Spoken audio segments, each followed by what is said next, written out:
Zach Ginn here, and in today's live, this is going to be a really exciting one, but I'm going to go over what would I do? So what would Zach Ginn do if he owned your wholesaling real estate business? This is a unique topic. Wholesalers don't talk about it, but this is going to be a really, really exciting one, guys. So this is going to be fun. So I'm going to break down your wholesaling real estate business, and I'm going to show you exactly what I would do if I was in your shoes, like step by step. So all I need for you guys to do is give me some information, give me the info, and I will tell you exactly what I do. So here's the link to join. Copy this link really quick if you can. Hop on here, and we'll talk about what I would do if I was in your wholesaling real estate business. So it's going to take a little bit of about a minute or two for the notifications to go on here on YouTube for you guys to see what exactly I would do if I was in your shoes for wholesaling real estate. So this is a really exciting one, guys. But before we get into it, remember, guys, you already know you need to smash that like button and subscribe. So remember, smash that like button and subscribe to get the most free information about wholesaling real estate from me, Zach. So my goal here on this channel is to help you make over $100,000 in real estate wholesaling absolutely for free. So let's get some questions out of the way really quick. And I want you guys also to comment what your market is, how much deals you're doing, and just give me some information about your wholesaling business. And I'll tell you also in the comments what I would do if I was you, and what exactly I could do to help you guys out in wholesaling real estate. So this is a really exciting one. Remember, guys, join on the link and let's get it going. So Jose here asks, Zach, how exactly can I constantly pull new probate lists directly from my county every single week? So this is a great one, Jose. If I was in your shoes here, if I want to pull probates, it's one of the best ways out there to actually pull probate leads. The number one thing I would do is go to the clerk of the court. There's two ways to pull probates.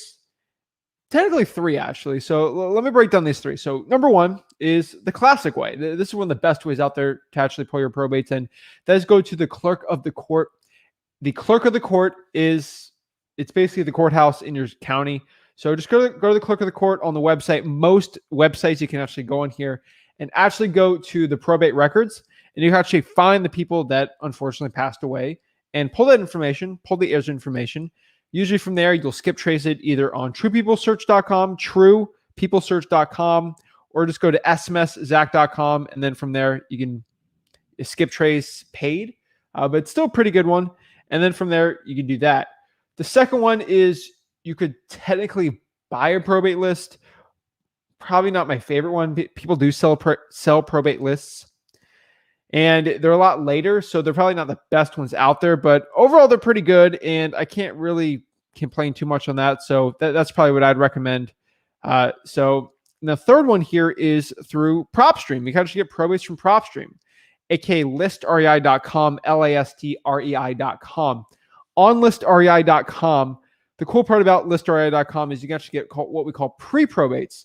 And pre-probates is, it's not a probate, but you're basically scraping people who own real estate in your area, in your market, in your county. And then from there, the cool part about that is you can actually get in front of these probates before anyone does. So I'm trying to think of the best way to explain this, but really you're just scraping property owner information with deceased records, and then you're basically matching it together. So you're getting in front of the people that you're literally getting a list of people that just died that owned real estate. It's absolutely one of the best ones for motivated sellers. It's one of my favorites. And I tell you right now, there's no better one out there right now than that. So that's probably what I do. I'd probably go to listrei.com, cold call the pre-probates, treat people, search it up, or literally just do batch leads on there through smszach.com. And smszach.com, you skip trace it, the pre-probates through listrei.com, and then you get the relatives information. You start cold calling that. Use whatever dialer you want, Google Voice, Zach Dialer, whatever one you really like. And then from there, I'd ask them the same information possible. So the information I love asking with my cold calls is, especially the probate, you don't want to ask them if like, hey, I saw, your aunt died. I'm here to buy your house. It's probably not going to go down smooth. It's probably not a good plan.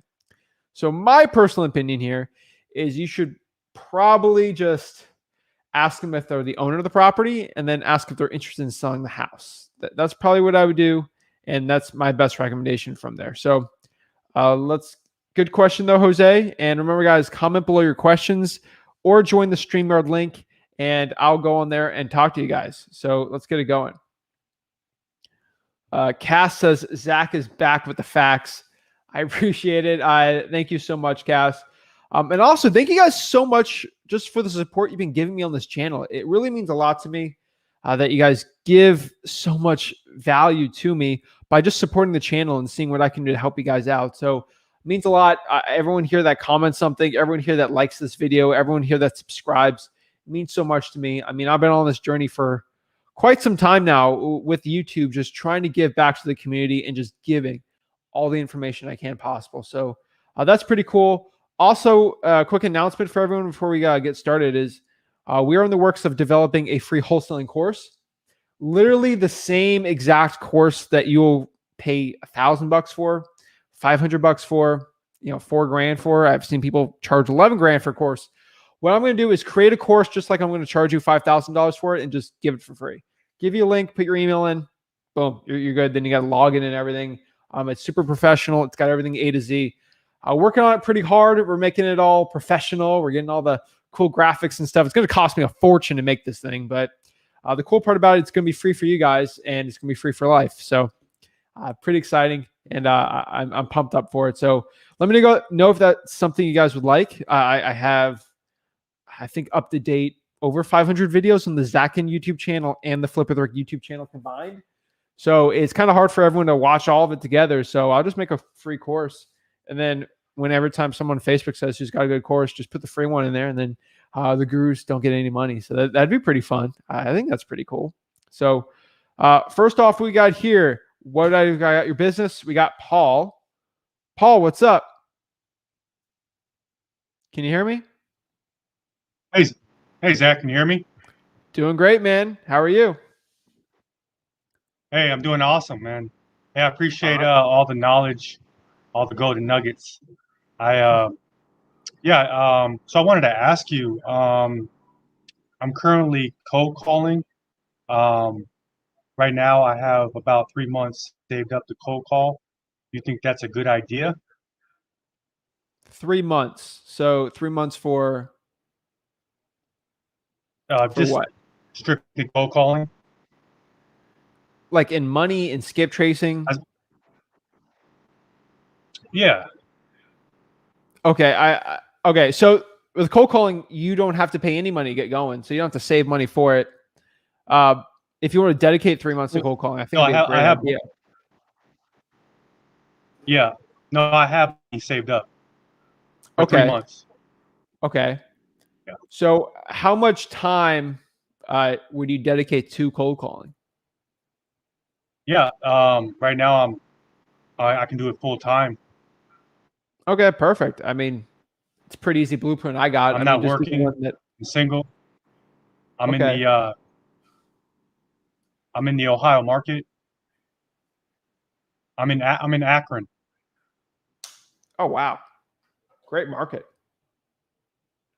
Okay. Yeah, so just looking to put a game plan together.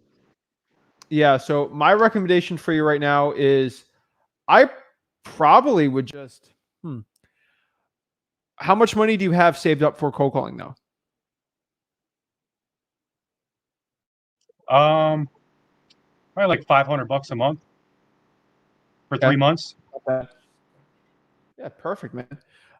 So I would do the method that I kind of did starting out cold calling, which is tried and true. People still do it today. Is I would take Monday through Friday, 2 to 7 p.m., and I would literally cold call all the high equity leads, all the niche lists, all the code violations, every single type of really motivated seller list, and cold call from 2 to 7 p.m.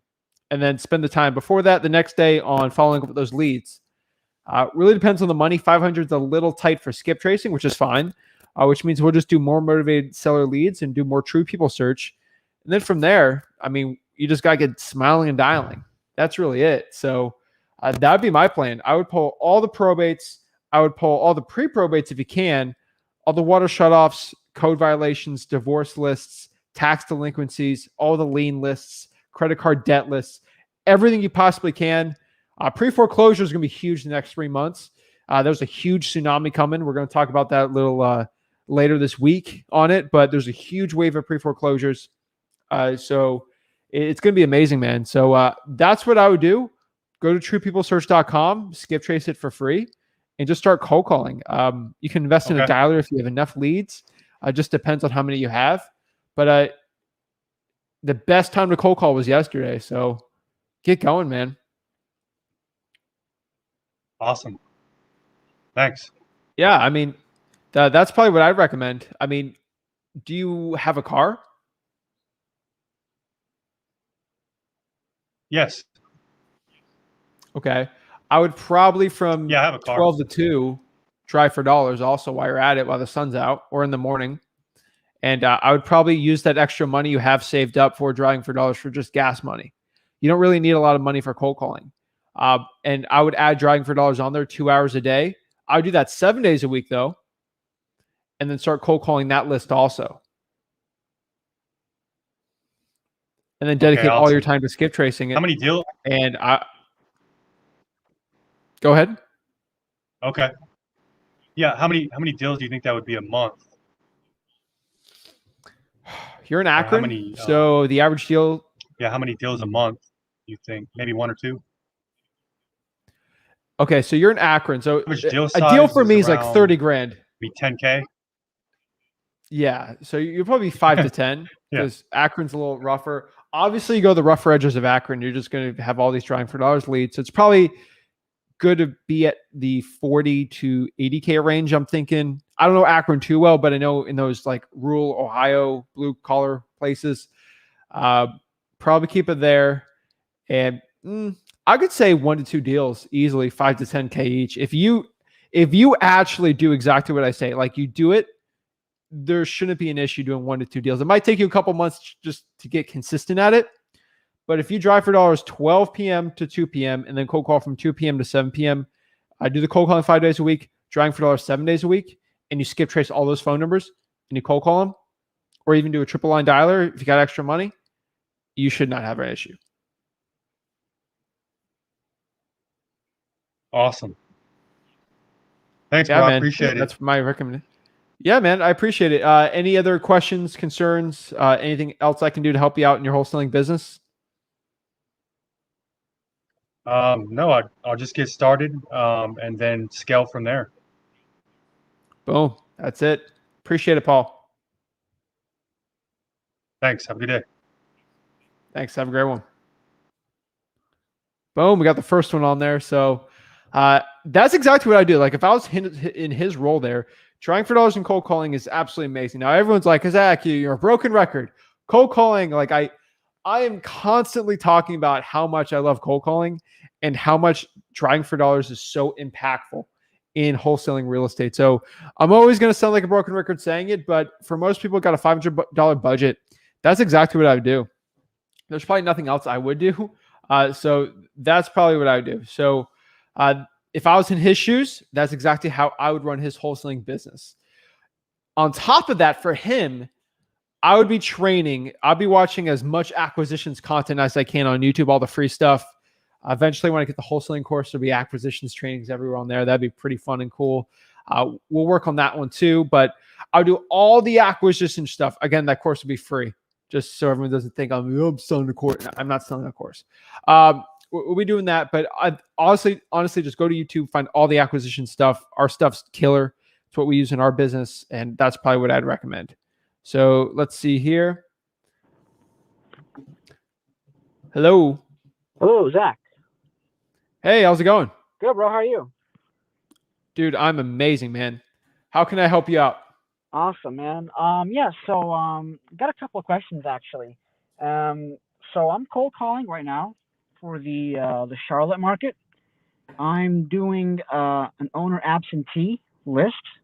We have about 2,000 leads, all skip trace ready to go. So do you think that I'm heading in the right direction? Any tweaks you would do, or any other lists you recommend? Where do you live? I live in Raleigh. Okay, I think I've talked to you before. I have. Why aren't you doing Raleigh? I'm gonna do Raleigh, but most of them, yeah, I have a small cash buyer list in Charlotte, so that's probably, I think it'd be easier to disposition one in Charlotte first before I do Raleigh. Okay. I think they'll both be pretty easy. But again, are you following the advice I gave of doing 50% in Raleigh, 50% in Charlotte of time? You mean in terms of cold calling? Yes.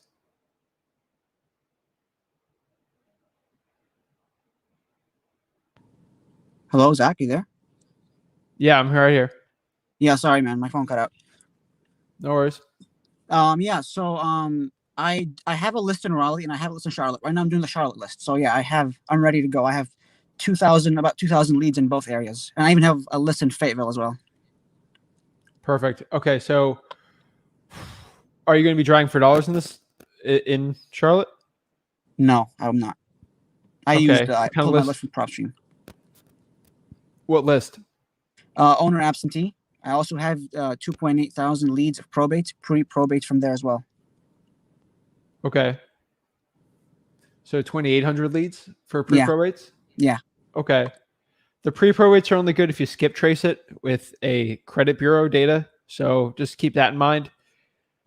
So the absentee would be really good. So just depends on your budget. You can either true people search it or, pay for skip tracing. You make that decision. But from there out, they've already been skip traced. Yeah, they've all been skip traced. Perfect. Yeah. How many leads you got? Yeah, as I said, 2,000, about 6,000 leads. Okay, yeah, dude. Get a dialer, triple line dialer, Mojo, Zach Dialer, Zen Call, whatever one you want. Just start cold calling, man. So you would say I'm on my way, right? You're on the right way, man. I would be driving for dollars in Raleigh, though, dude. Like, you can't cold call 8 hours a day. You will go insane. Yeah. So what I would do is maybe you cold call, maybe do one and then break it up in an hour. Maybe from 4 to 5, you'll drive for dollars just so you don't go cuckoo. I had such a chip on my shoulder. I just kept going all the time. But I would probably be doing that and then cold calling, driving for dollars list also sprinkled that on top. And I think you should probably do good. The only thing that's going to stop you is if you're just really bad at cold calling on the beginning. So the one thing I want to ask you, if you don't mind, I want to quiz you a little just to see if I can help you out with your cold calling is what would you do if I say yes and you ask if I'm interested in selling my house? I say yes. What's your plan after that? I'm sorry, man. You kind of cut out there. Yes to what? What's your plan if someone says yes when you're cold calling them? Well, I probably gauge their motivation, their time frame, how soon they want to sell, why they want to sell, and then I want to learn more about the property they have, and then after that, I'd move into to see what kind of offer they have in mind, and then I'd probably already have 3 comps I already have on hand. That way, I can start moving the call in the right direction, and yeah, that's probably what it would be. Perfect. You're on your right way, man. Awesome. Thank you so much, man. Thank you. Of course. Have a good day. Thanks, man. Is there anything else I can do to help you out? Yeah, actually, one last question. In terms of the ask all the questions, man. Seriously, do not be afraid to ask your questions. Thank you so much. Can you still hear me? Dude, I can hear you loud and clear.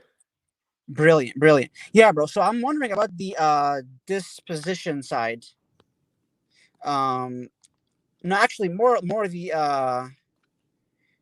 1 second. Yeah, sorry, man.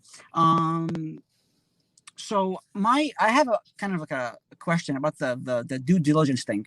So when I'm locking up property local to me, that shouldn't be a problem. I can just walk it myself. But if I get a lead from Charlotte, and I want to lock it up, how does the boots on the ground thing work? Because I'm not going to be there, and that's a long drive for me. So what do I do? 2 hours? Yeah, a couple of hours. Yeah, it's probably not good. Let me think here. So there's a couple of things you can do.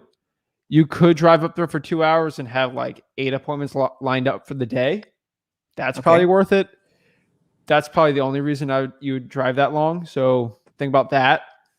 I would probably just go on the Charlotte like jobs Facebook group and pay about $30 for someone with their iPhone. Make sure I'm not biased for Android and iPhone, but iPhones usually have higher quality cameras and they're just more reliable. If you hire someone with an Android phone, you're gonna get screwed. Make sure someone has an iPhone, takes 40 pictures of the property inside and out, and you upload it on a Dropbox. That would be the boots on the ground. I would get the property locked up first. I would request a Zoom or pictures from the seller on the property. Not the biggest deal in the world. I'd rather you get it locked up and change the price than not get it locked up and have another wholesaler go there and destroy you on the deal. So for virtual wholesaling here, get the property locked up first. Try to get a general consensus of what the inside is. Okay. And then get a boots on the ground after. That's probably what I'd say. Brilliant. And I'd have the seller install a lockbox, correct? Okay, so if they own the property and they live in it, they're not going to give you a lockbox. They're not going to have a lockbox there. Okay, yeah. They're not going to let you have it. Right. Then you're just going to have to meet them at the house. So if it's a vacant property, you would use that person you just paid $30 for an hour of their time to go. You'll probably give them probably $50. They'll spend 20 on a lockbox and 30 extra bucks to just put the lockbox and the key in there and pick up the key. Gotcha. So in and out, $60 should be good. Gotcha. So the boots on the ground would install the lockbox for me. Yeah, they'll probably meet the seller who has the key there, and they'll do it all. They'd be your quote unquote partner, and that person has to be kind of competent. Like, of course, you have an 18-year-old kid, but if you have like a 30-year-old, that's like $60 for an hour of my time. Perfect, I'll do it. And just make sure they're not a wholesaler. Yeah, I never want them to be wholesalers, and they don't even know the opportunity they have. They're trying to screw you on the deal. And I'd rather you have the property locked up, because once you're locked up, it's hard to get screwed on the deal. So you're good to go, man. That would be my dispo process there. And then for building a cash buyers list, I'd be in the North Carolina Wholesalers Real Estate Investors Association and just start gaining your emails from there and start email blasting those people. Do you have the video of me on how to add 250 cash buyers a day? Watched like 10 Facebook? times. I'm in all the groups, man. I'm ready to go. Do it. That's it, man. Email blast it, and also spend your 50 messages on Facebook a day. We keep 5 of them for networking with wholesalers, but do 45 at least on messaging those people too. Don't email them, message them on Facebook. Gotcha. The cash buyers that say they're cash buyers, because that's an extra marketing you can do. Most definitely. Because honestly, you only gonna get 10% of your emails even opened. Yeah. But if you can message someone, you're probably 90%. So that's what I do. Get their phone numbers and add them to your cash buyers list. Make sure they're vetted. Make sure you got proof of funds from a national bank. It should be easy for the dispo, man. Start your empire. Great. And one last question. I'm so sorry, man. I know I have a bank of questions. Dude, I have the whole day for this, man. I can do a 5-hour live. I don't care. I'm here to help the people out. Dude, do you know how much I needed someone like me when I started out? Like, if I could go in a live and someone just for free give me a one-on-one, I would be so much farther ahead than I am at now. So it's my duty to do it, man. Dude, God bless you, bro. Like, you have no ideas how many times I've been scammed with these groups. Pay $1,000, pay me mentorships, all that stuff, man. Like, thank you so much, man. I really appreciate it. Yeah, man. You get what you pay for. Most definitely. Just kidding, man. But okay. Anything else I can do to help? Yeah. One last thing. When I'm wholesaling the land, because I've had a couple of opportunities in that sector. Let's say I have 2 acres of land in Charlotte. How does that look? What does the comp process look like? How do I make an offer? How do I do all that? Yeah, we got plenty of videos for you to like get more in depth with it. But I do strictly reverse engineering on those deals, which means I will literally just ask my buyer how much they'll pay for that property that I'm very trusted, usually a builder. Hey, Zach, I'm going to pay you $40K an acre. Probably, I don't know, Charlotte, the land, but roughly I'll probably get 15, 20K an acre where I'm at Palm Beach. So, and that's kind of out west. So I know 20K an acre, and if it's 2 acres, it'll probably be worth a little less. If it's like a lot that's ready to be built, it'd be good. It depends how it's zoned also. Make sure you check the property appraisal on that one. But most of the time, they're all like quarter acre lots. Hey, 15K an acre is what my cash buyer is going to pay for it. I lock it up for 10. I make 5. Some people make a killing off of land. I make 5, 10 in and out really easy. Yeah. That's kind of what I do. So I have some space with the assignment fee, right? I can maybe put 2025 in the assignment fee. Is that possible? About 25,000 Yeah, for land. if you do it right. Okay, If yeah. you do it right, yeah. The big land deals are not really in Florida or North Carolina. They're mostly in Texas with like oil rights and stuff like that. But I've seen people in Florida make 50K on land deals, especially in like Miami, like where you get really good on something creative. Yeah. But for me, it's 10, 15K most. So Brilliant, that's brilliant.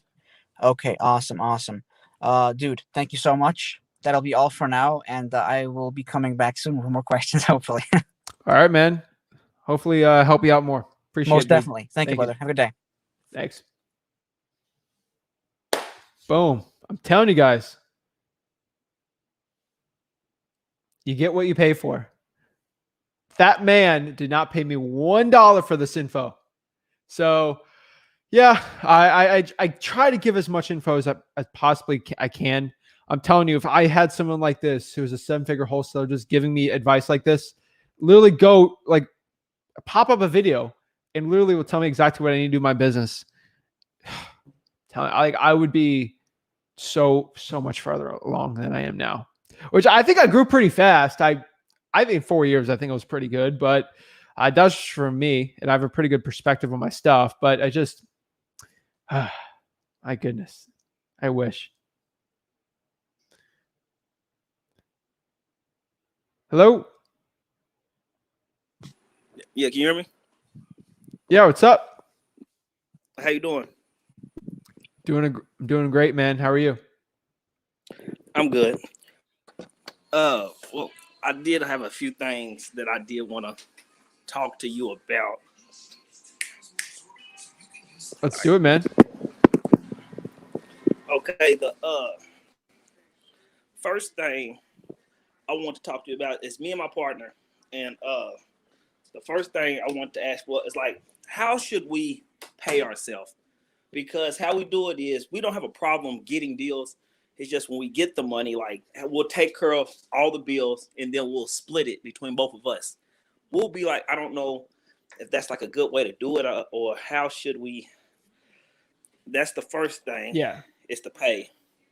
Like us getting deals is not a problem. We're trying to grow, but we don't know. We don't know how to start growing, like, because we can get deals. Like we got 3 deals we're closing on this week. So getting deals is not a problem. It's just now making it into a business instead of hustling every day to get a deal. If that makes sense. Dude, I 100% get where you're at coming up from here. Is it Jonte? Yes. Jonte, what market are you in? Louisville, Kentucky. Louisville. Okay. So I think I've talked to you before. So yeah, we've talked a few times. Okay, so you're already getting deals. So you and your partner, I mean, I don't know how your partnership's done, but most partnerships is 50-50, right? That's how it is, 50-50. Okay, I mean, that's what you'd split it. So you're in Kentucky, so I'm thinking of the laws there. Do you have, first of all, I'm not a lawyer, CPA, tax advice, financial guy, but I can give you what I would do. That's my little loophole. So do you have an LLC or a corporation? Yes. With this business? Okay, yes. What is it? Two Brothers KY. Is it a S Corp, C Corp, LLC? Which one? LLC. It's an LLC. Okay, and the money's in a bank account with the LLC, correct? Correct. Okay, you got your EIN number. Everything's all good with it? Yes. Perfect. Awesome. So you should be fine there. I mean, literally just distribute. Literally, sits in LLC. Who own? Again, I have to ask this because sometimes a corporation can own an LLC. So I'm just trying to like get everything I can to help you guys out. You two both personally own the LLC together, right? Yes, correct. Okay, cool. Sometimes corporations own LLCs. I just make it sure. Okay, so yeah, I mean, at the end of the year, split it 50-50. And then, you get half, you get half. Obviously, you want to reinvest some of it in the business. But again, you probably have bills you got to pay. So I'd probably do that. I'm not going to ask you because this is personal information. So I'm just going to give you general advice here. If you are over 100K, under 100 and under 200K and above 100K, you guys should consider getting an S corporation or an accountant. That'll save you some taxes. Okay. An S corporation, you can actually write off 20% under 157,000, 300,000 if you are married. Again, I'm not a lawyer. It's just quote unquote what I would do. So if you guys are under that 300K, which you split in half, 150, 150, I would consider getting an S corp. Obviously for the LLC, make sure you write all your deductions off, but over 500 to 600K, probably around 600K, I would consider getting a C corporation. I'm not asking how much you're making, but this is just general advice for everyone. If you're making over 700K, especially in the millions, kind of like where we're at with profit, a C corporation is the only way really to go. I'm only paying 21% taxes flat after my expenses, depreciation, buying properties, all that fun jazz, 21. Biden administration is probably going to pump it up 25, 26%. He's trying 28. I don't know if that's going to pass. Eventually, if there's whatever political landscape, it might get back to 35%. Still, over 700K right now in this political climate. If no laws get changed, 700K get a C corporation.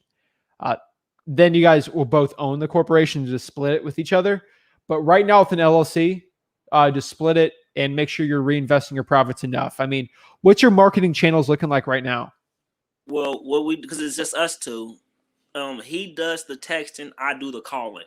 But like I said, okay, and we do business signs. But like I said, like getting deals is not a problem. We need like a blueprint or like something like, hey, start right here to start your building your business. Like we thinking about getting some VAs. Oh, perfect. Yeah, scale, dude. Okay. Oh, I didn't know that's exactly what. Okay, perfect, man. So you're not having a problem getting deals, which is good. Are you having a problem managing the leads?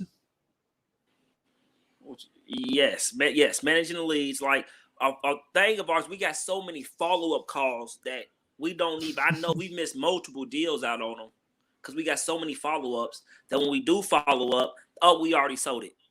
And I'll be like, hey, how much did you sell for? They're like, we sold for $25,000, but the house can be worth $70,000 or something like that. Okay. Perfect. Okay, so are you using Podio? Yes. What I want you to do is this is how you don't miss any follow-ups. I do this for my acquisitions people. Make sure every lead has a task on it. Everyone has to have a task. Okay. Unless the person has died or it's sold, it needs a task. And then make sure on your activity on Podio, I can help you with this as long as you want today on it, but on activity, there should be tasks should be on there. Do you use tasks at all in Podio? No, I watched your video with the Podio. Yeah, so that's an issue. So I'll probably do a new one on there, but what you want to do is when you go to leads, there should be a create a task by that lead. So if your partner wants to pull it up while I'm talking to you, hopefully I can help you out with it. But on the leads, there should be a create a task when you like pop up a random lead on Podio. And what I want you to do is create a task that says, hey, follow up with Susie in 1 week. And then it should be on your tasks. And then the date should be on there. You should get a reminder. If you do it right, you get an email notification too. So I have like, if you go to my Podio, there's like 250 tasks just for this week. Like it's crazy.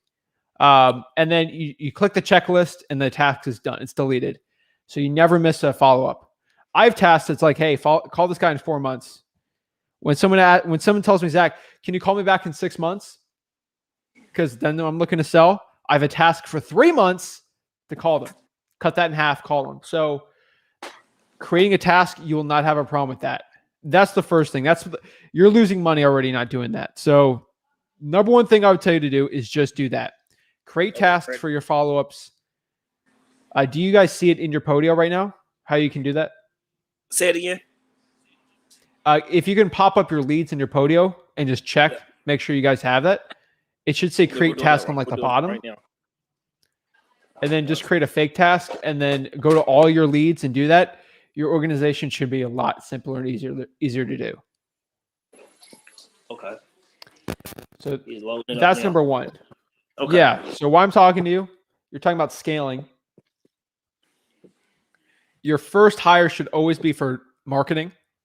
So you're doing texting right now, which is great. It's probably sucking up a lot of time. Yeah, because he's Are you guys texting. doing cold calling? Yes, I'm doing the call and he's doing the texting because it's just us two. Okay. Be honest with me. Where's most of the deals coming from? The texting or the calling? It's the texter. Oh, it's the texting. Perfect.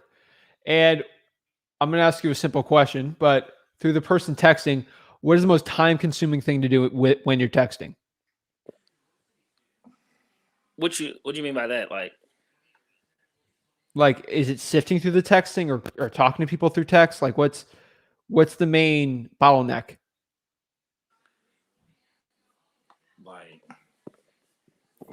Like, is it like going through nose all like for an hour? Is that like sucking up all your time? Like, what's the main issue? Organizing it? Like, yes, it's more so organizing, going through the nose, and then you got these people that'll sit here and say an outrageous price, and then when you finally get to the person that's saying yeah, it's like, okay, let me hurry up and go in there and figure out what's going on, how much he actually wants, and what can I get it for if I can get it for a good deal. Okay. How many hours a day do you think you're working on that texting? Well, he texts 8 hours and I call 8 hours. Jesus Christ. Okay, that's a lot of texting. So but that's the thing. I'm sorry to cut you off. Since they did that little 1,000 thing, the little 1,000 limit, we'll knock that out in like 20 minutes. Okay.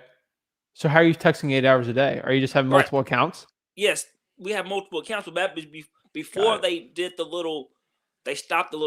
they banned it or whatever, they did the little 1,000 limit, we was blasting out thousands of texts a day. Dude, do you realize how big of an opportunity that is for you? Most wholesalers will be like, okay, I only have 1,000 in Louisville, sorry. Oh no, I'm done. I'm only gonna do 1,000 a day. You took the initiative, got multiple accounts. Now you have an advantage over the average wholesaler in your market. Well, okay, it's actually an opportunity. Okay, but that's the thing. About the 1,000, instead of having multiple accounts, do you think it'll be a bad thing if I was to switch to like Lead Sherpa or Roar and get? Okay, what I would probably consider is don't bite the hand that's feeding you right now. I'm not saying that just to keep batch. What I want you to do is test both of them. If Lead Sherpa is doing really well, you can cut batch off and then just do a Lead Sherpa. But don't stop the marketing leads right now. Put some leads into Lead Sherpa, and if Sherpa's working really well, then you can cut batch off. That's what I do with most things I do, is I keep what's working really well and then test something out until that's doing better, and then I'll cut the other thing off. Did that with cold calling.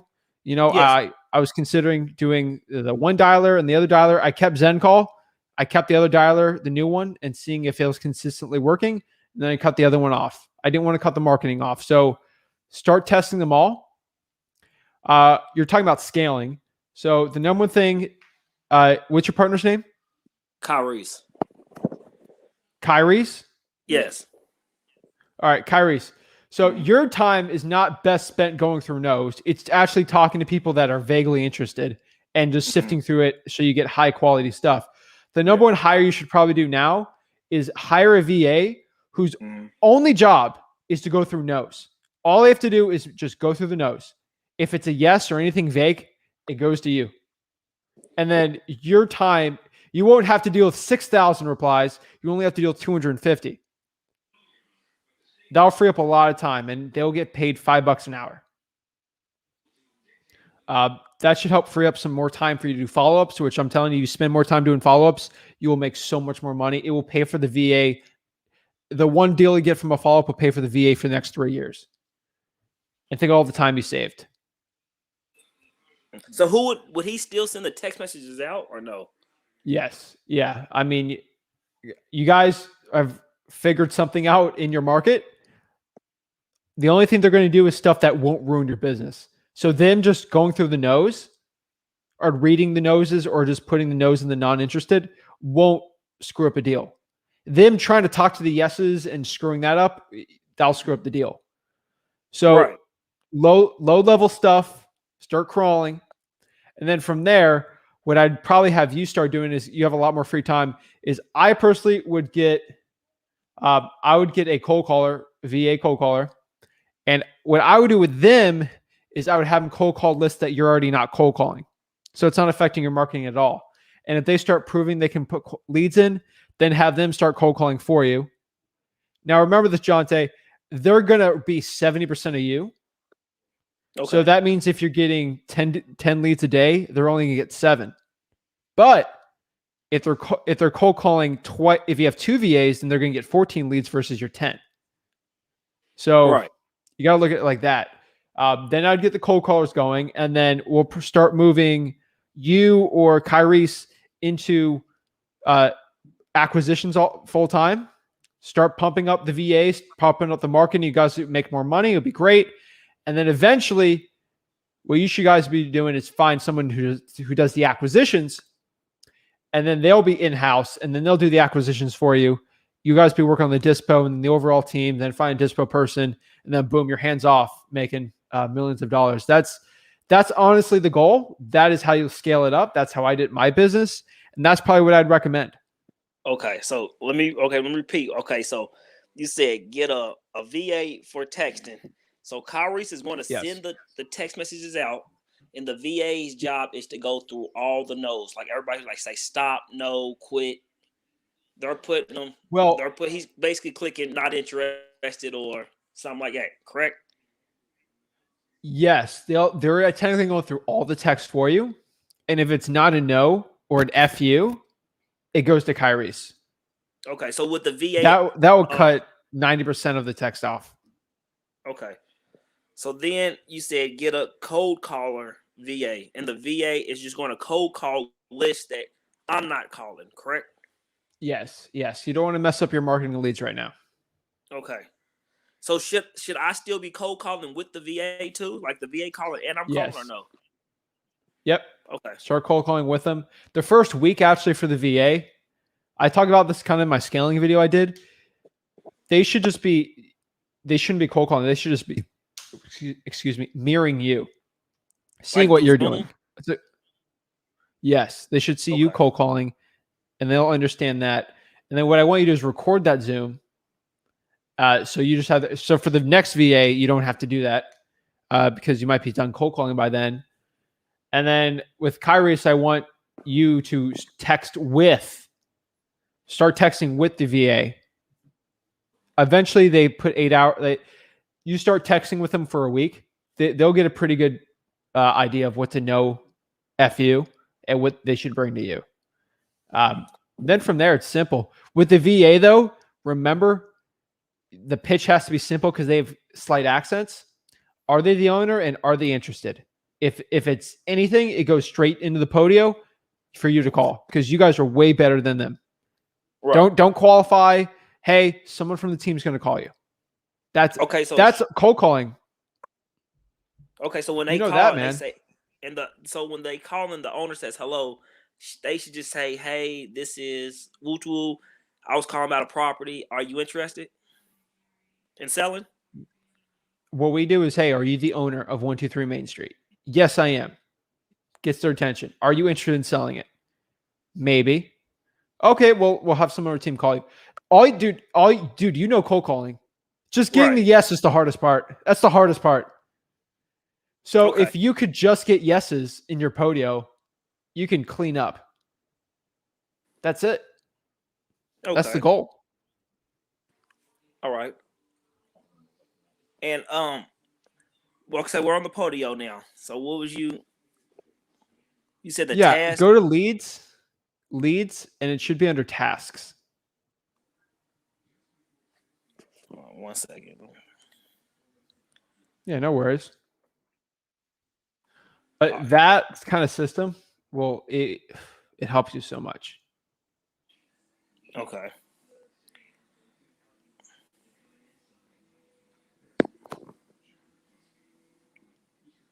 Okay, so do we click add leads or do we just click a lead? Or? No, go to a regular lead.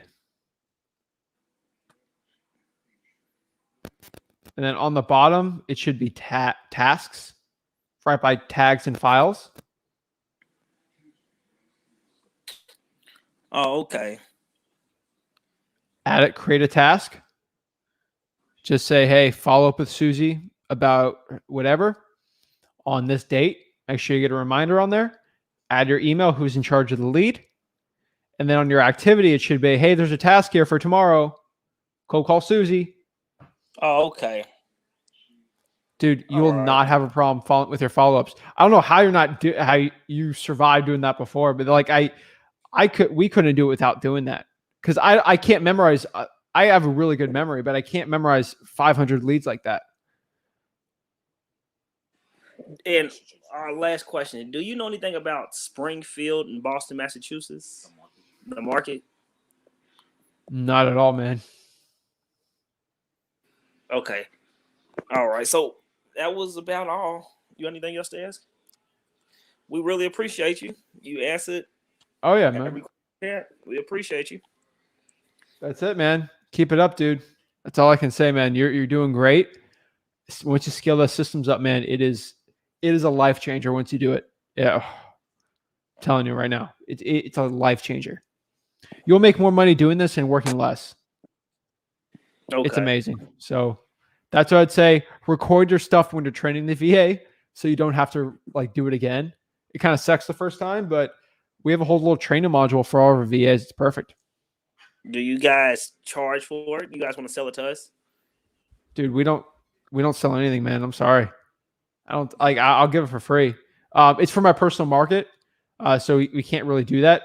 Like I have live sellers, like the whole seller's call recorded of me closing a deal like 2 years ago.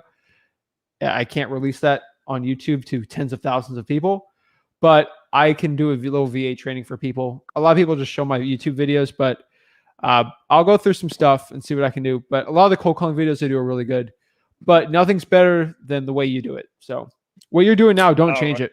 Just add to it. All righty. We really appreciate you taking the time to talk to us. Appreciate you guys. Have a blessed one. Thank you. Boom. All right. Love helping people out. Always pumps me up. So help people scaling up. That's what it's all about. Let's see some comments we got here. Let's see. All right. We got a lot of comments here. So I'll pull this up a little later. We'll get to the comments after, but we got some still people that need my help. Hello. Hey, Zach. What's up, Eli? How are you? I'm good. How about you? Dude, I'm amazing, man. Every day above ground's an amazing, blessed day. Of course. I think you said in the previous live, if you have air in your lungs, you're doing great. That's it, man. So it's all about. Yeah, so I'm pretty new to this. Actually, I've been looking into it since December of last year, so December 2020. I have a partner. He is on and off. He has a 9-to-5 job. I'm in school right now. I'm actually headed for I think my last year at VCU in Richmond, Virginia. We don't have a deal yet. We had a property under contract, but the sellers were just unwilling to go any lower, and at this point, we just left it alone because they're being it's a little frustrating dealing with them. And I mean, what we need help with is just getting deals right now. I mean, that first deal, will definitely slingshot us. Okay. So how many deals have you done before? None. None. And what's your marketing? So all over Virginia. So I live in Alexandria, Virginia. I know you said that is a saturated area. I'm going to Richmond, so I'll be in Richmond in a month. But as for the marketing area, just all over Virginia. Okay. Are you a freshman at VCU or a senior?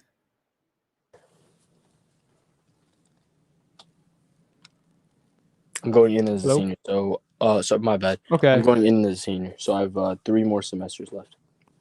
Perfect. What I would do is I would drive for dollars when I'm in Richmond. When mid-August, right, is when your school starts again. Yeah. So I'll be there. Okay. I mean, it kind of works perfectly. I'll be there. Okay. Yeah, I would cold call right now in Richmond. I stick to Richmond since that's where you're going to be for a little bit. Yeah. But I would cold call. Got you. And drive for dollars, obviously. But Got you. yeah, that's probably what I do. Okay. I would consider there's a lot of actually wholesalers in Richmond. I know there's some top guys that watch my stuff that are really some 7-figure people, and they're upset every time I say something good about Richmond because it's kind of like a little secret. But it's a great market, man. There's plenty of wholesalers there that are actually nice, kind of shocker. Got you. Start JVing with some people too, and you should be good, man. Get your first deal, dude. You cannot go wrong driving for dollars on Richmond. Got you. Got that.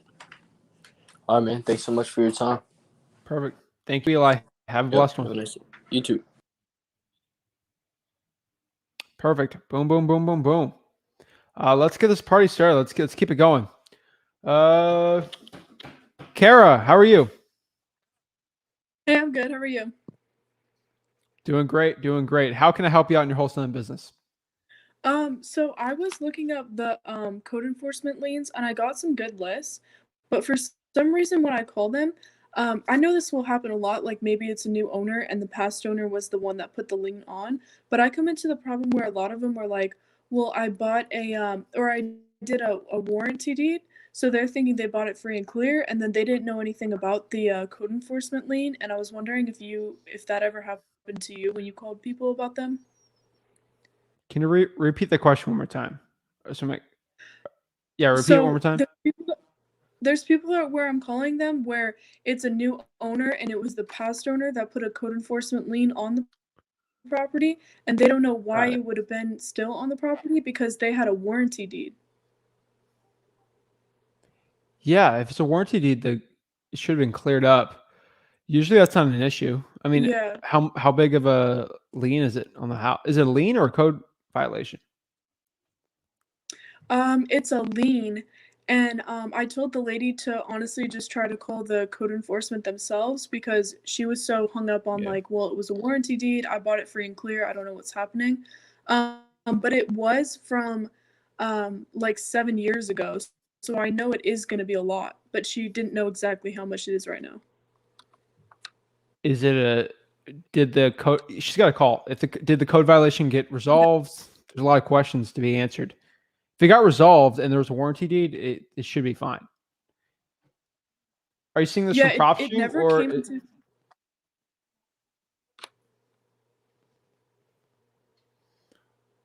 Hello? Sorry, you went out for a second. What did you say? Did they call the code enforcement office and was it resolved?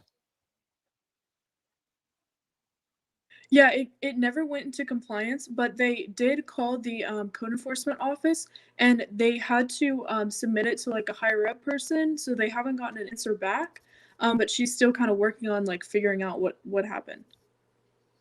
All right, do that. Ask what the title company was also. When did she close on the property?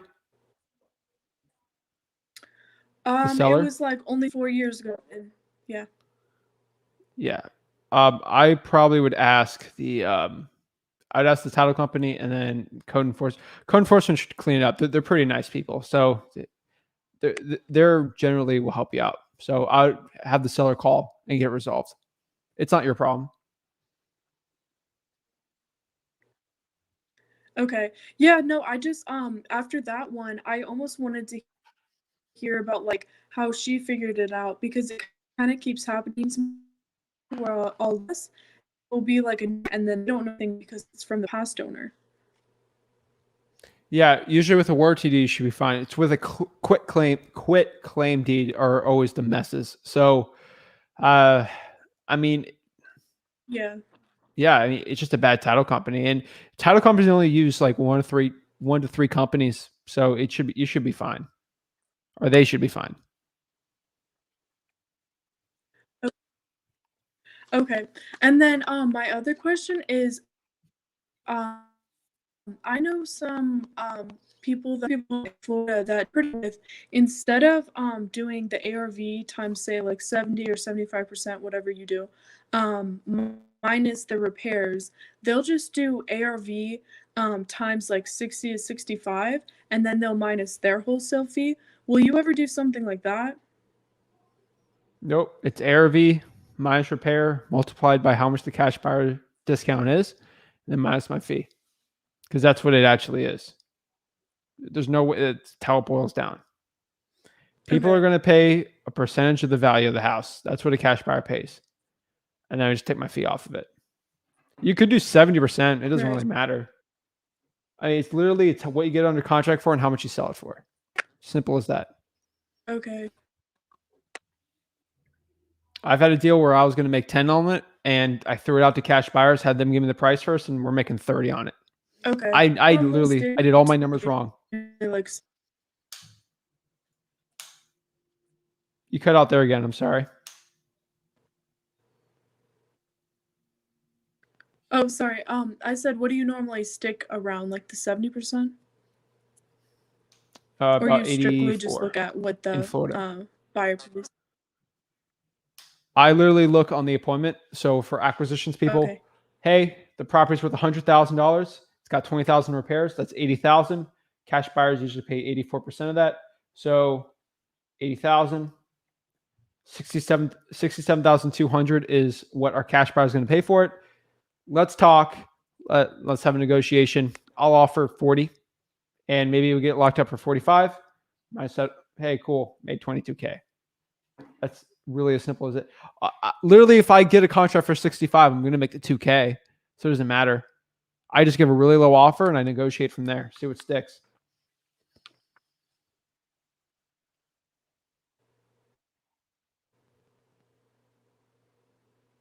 Okay. All right. Thank you. Perfect. Thank you. All right. Get it going. Get it going. Let's check if we got any more questions on here.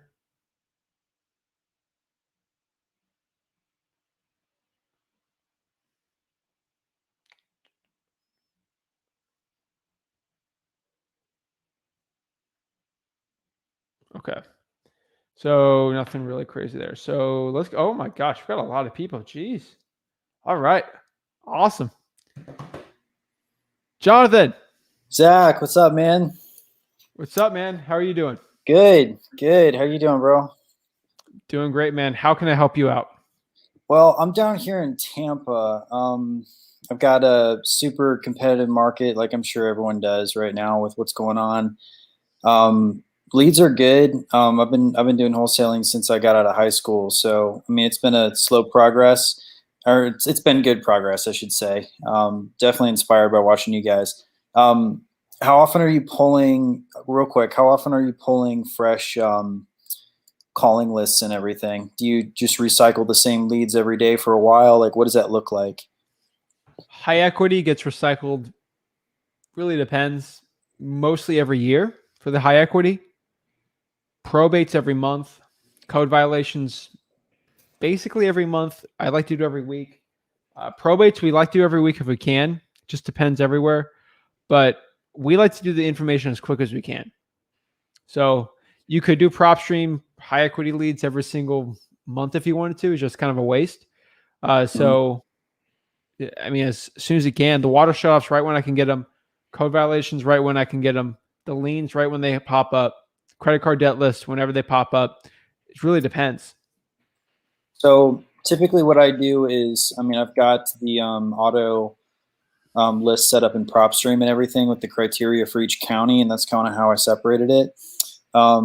Are you just checking the ad date and everything and then skip tracing the new leads that are added on that weekly, monthly basis? Or how are you differentiating between the new ones and the old ones in PropStream? I mean, I don't manage all my data on PropStream. So I kind of have an internal one, and then I'll have a master list and then add the master list on top of it. So that's kind of what I would do. Gotcha. Like, okay. I mean, just, hey, you go through all the high equity ones, and then through all the new ones, and then all this. But if it's a new one, I'll start the new ones off on the top and then go through the regular ones. Gotcha. So if I have a bunch of high equity ones and then really niche stuff, I'll get through that. And with a triple line dialer, you get that done in 2 hours. So that's it. Gotcha. Yeah, I'm just trying to avoid having to repay for the same data twice and having it skip traced and everything, just because I usually do it as a big file. So I'm using Call Tools right now. I'm moving from Mojo to Call Tools, which, I mean, it's a much more advanced system just because I need to do even more than a 3-line. I got a VA working 8 hours a day and the leads are sparse. So it's and when do you guys decide to go with direct mail, or do you mail them and call them? I would recommend you start getting direct mail once your leads are like you're doing very well. I would not be doing that if you're making less than 10K a month in profit. Okay. So once you start getting in the, hey, you're making 40K, 30K just with SMS and cold calling, I would incorporate big direct mail in there. I don't prefer direct mail unless you go big. And that's what we've seen. I've done really small mailers, really niched out, and it never works. It's the big stuff that always does the best ROI for us.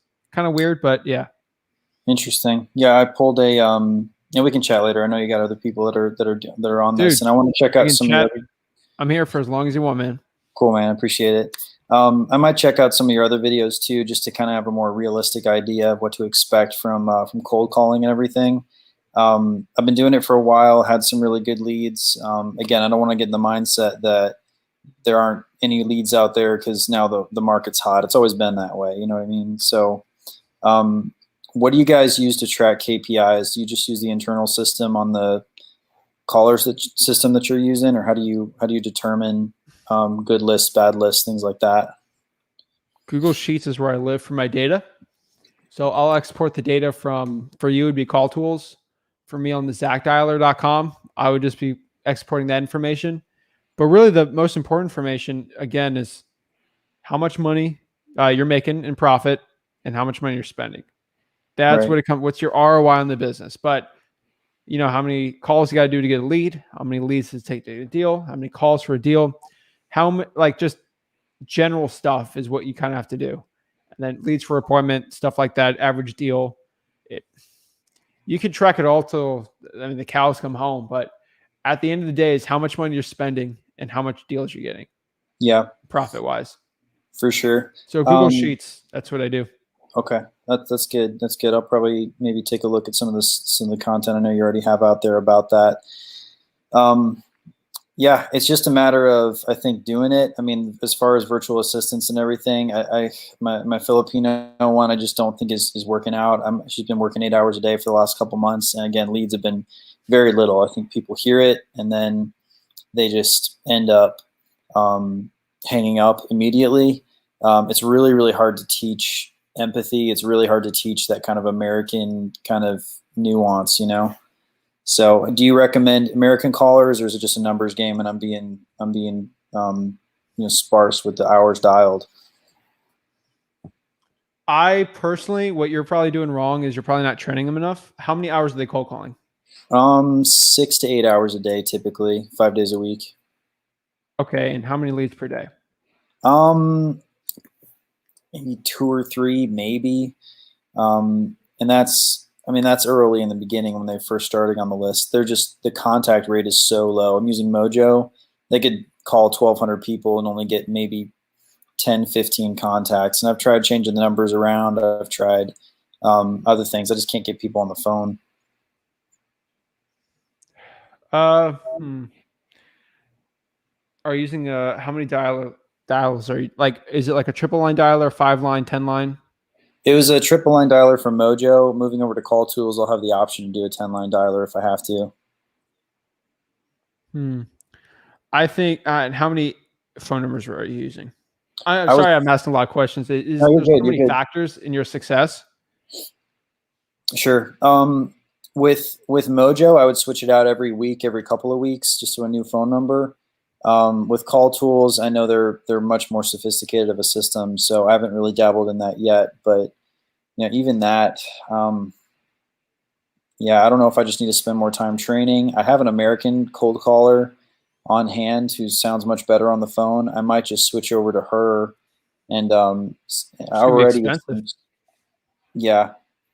split test both of them. So far, the American seems to be working better, so I may just be answering my own question, but. My biggest thing is just, I'll look at a Mojo list and it says 8 times this person's been called. And I'm like, man, I just want to send them mail because we used to do a lot of direct mail. I just want to go visit them. Like, I feel like I'm wasting money calling the same numbers with no pickup. I get it, man. Because these people keep getting called. You're in Hillsborough County, dude. I would find someone in Citrus County and also Pasco, and then the outskirts of Hillsborough, outside of Tampa, and I would have someone drive for dollars for you. Don't do American VA. I don't think it's worth the money, but I think someone doing full-time driving for dollars for you would be worth it. I'd consider that. I would put some time into doing that. And then you call those lists. No one probably cold call that person. Probably hot leads. So I would consider adding that on too. If you're having a problem just getting people to answer it, you won't have a problem doing that. What are you paying the driving for dollars people? $15 an hour plus a commission. So $100 a deal after that. Gotcha. Pretty happy. And then I'll pay for their gas. Okay. I pay my people. Like I pay them. Yeah, no, that's great. I mean, I feel like anyone would want to do that, especially staying in their own car. I've got an American VA that'll work for 10, and then I offered her some bonuses and stuff with deals, and she wants to work, so I think I may just transfer over to her on the cold call side. Where does she live? She's based in Mexico right now, but American accent. She's not American. You don't think so? She's not American. You don't have to pay her American rate if she doesn't live in America, but obviously she's worth more. $10 is probably pretty good. Where did you find her? Upwork. Yeah, so she's probably. I do 10 and just see. I don't think you're gonna. I'd rather get someone from Mexico for $6 an hour. Yeah, and then have two. I think she was born and raised here. I think she's just living in Mexico City or wherever for a while. But regardless, you're right. I mean, the cost of living is much lower there. Okay, and now you talked about reverse driving for dollars. I looked into that a little bit and everything. Would it be worth it, you think, to hire someone to do that for me? I could basically give them a list of high equity leads that I know are vacant and then route that for them and then just have them drop letters directly, knock on the door, and hand deliver the cards. What do you think? Bro, that's a lot, dude. It'd be easier just do direct mail at that point. Reverse driving for dollars is not about that. Okay. It is either two things. So you have PropStream, right? I think you said. Yeah. So you literally have the app in there. Literally go to PropStream, pull out the vacants in Hillsborough County. And I want you to do this, not someone else, because you need to learn how to train someone to do it. Because you haven't done reverse driving for dollars before, right? No, yeah, I've never done it. So you need to spend at least a couple hours doing it so you understand what it's like, so you can teach someone about it. Pull up all the vacants, or probably do the pre-foreclosures also with high equity, all the vacants and pre-foreclosures with equity. Don't get letters, dude. Those are expensive. Sticky notes. Handwrite 100 sticky notes. Hey, this is Jonathan. Please give me a call back. Phone number. Drive to all those places. Knock on the door. If it's vacant, you already know what's up. Slap that thing on the door and leave. Pre-foreclosures, you might have to door knock a little. It's gonna suck. But hey, are you the owner? Are you interested in selling the property? I buy houses. If you're not comfortable doing that, go to the car, open the windshield, slip it under the windshield, close it, and leave. Cool. And you'll get plenty of calls. And that is way cheaper than direct mail. Yeah, I might do that. I'm not worried about it, man. I used to be putting out bandit signs and everything back when they worked a bit better in my area at 2 a.m. and such. I kind of did that whole bit too. So been in some rough areas. So I'm not scared of that. That's a good idea. I think it'll help me get in front of people more, because I'm worried about handing that piece off.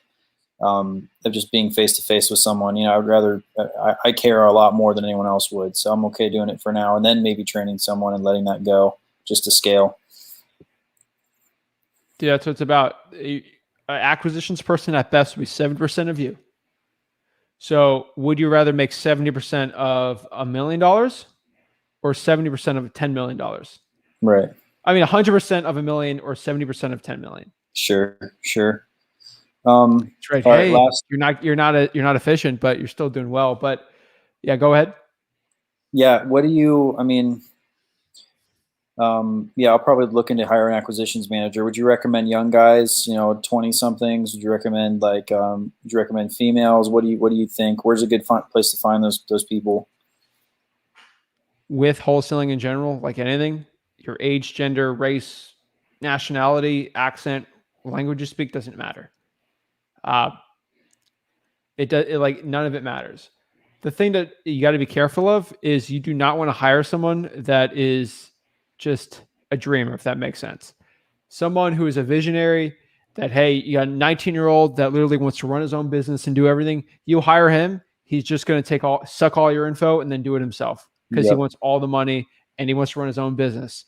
If you have someone that like, hey, this is Susie, she's 30, she has 2 kids, and she just wants a stable income and she wants to work hard, they're probably not going to leave you in a year to try to do their own thing.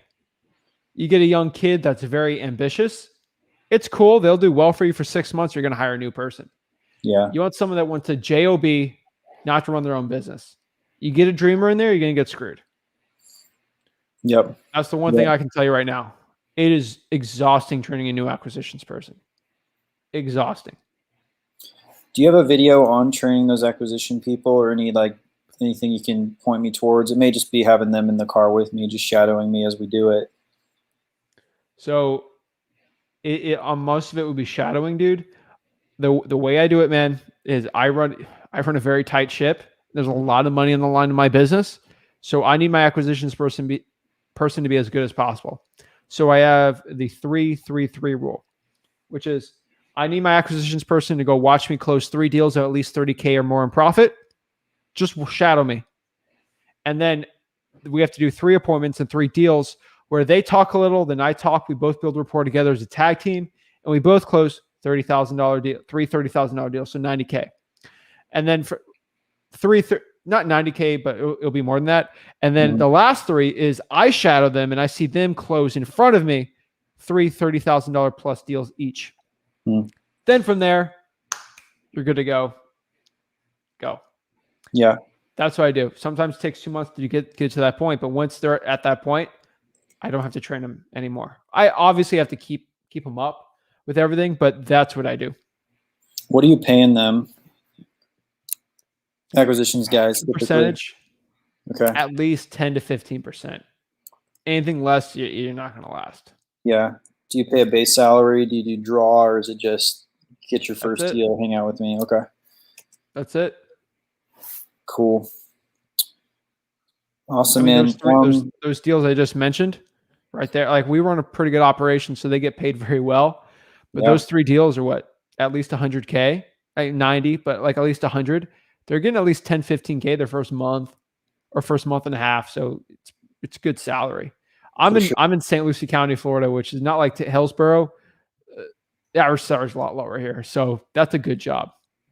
Yeah, no, absolutely. That's a good job here. Now, how far out are you pulling? I mean, as far as, are you just going after single family properties? Or are you doing townhomes, condos, apartments, everything that's high equity? How are you itemizing your list? Because I can get super granular, and that's what I want, just because I know there's potential more in the list stacking and all that.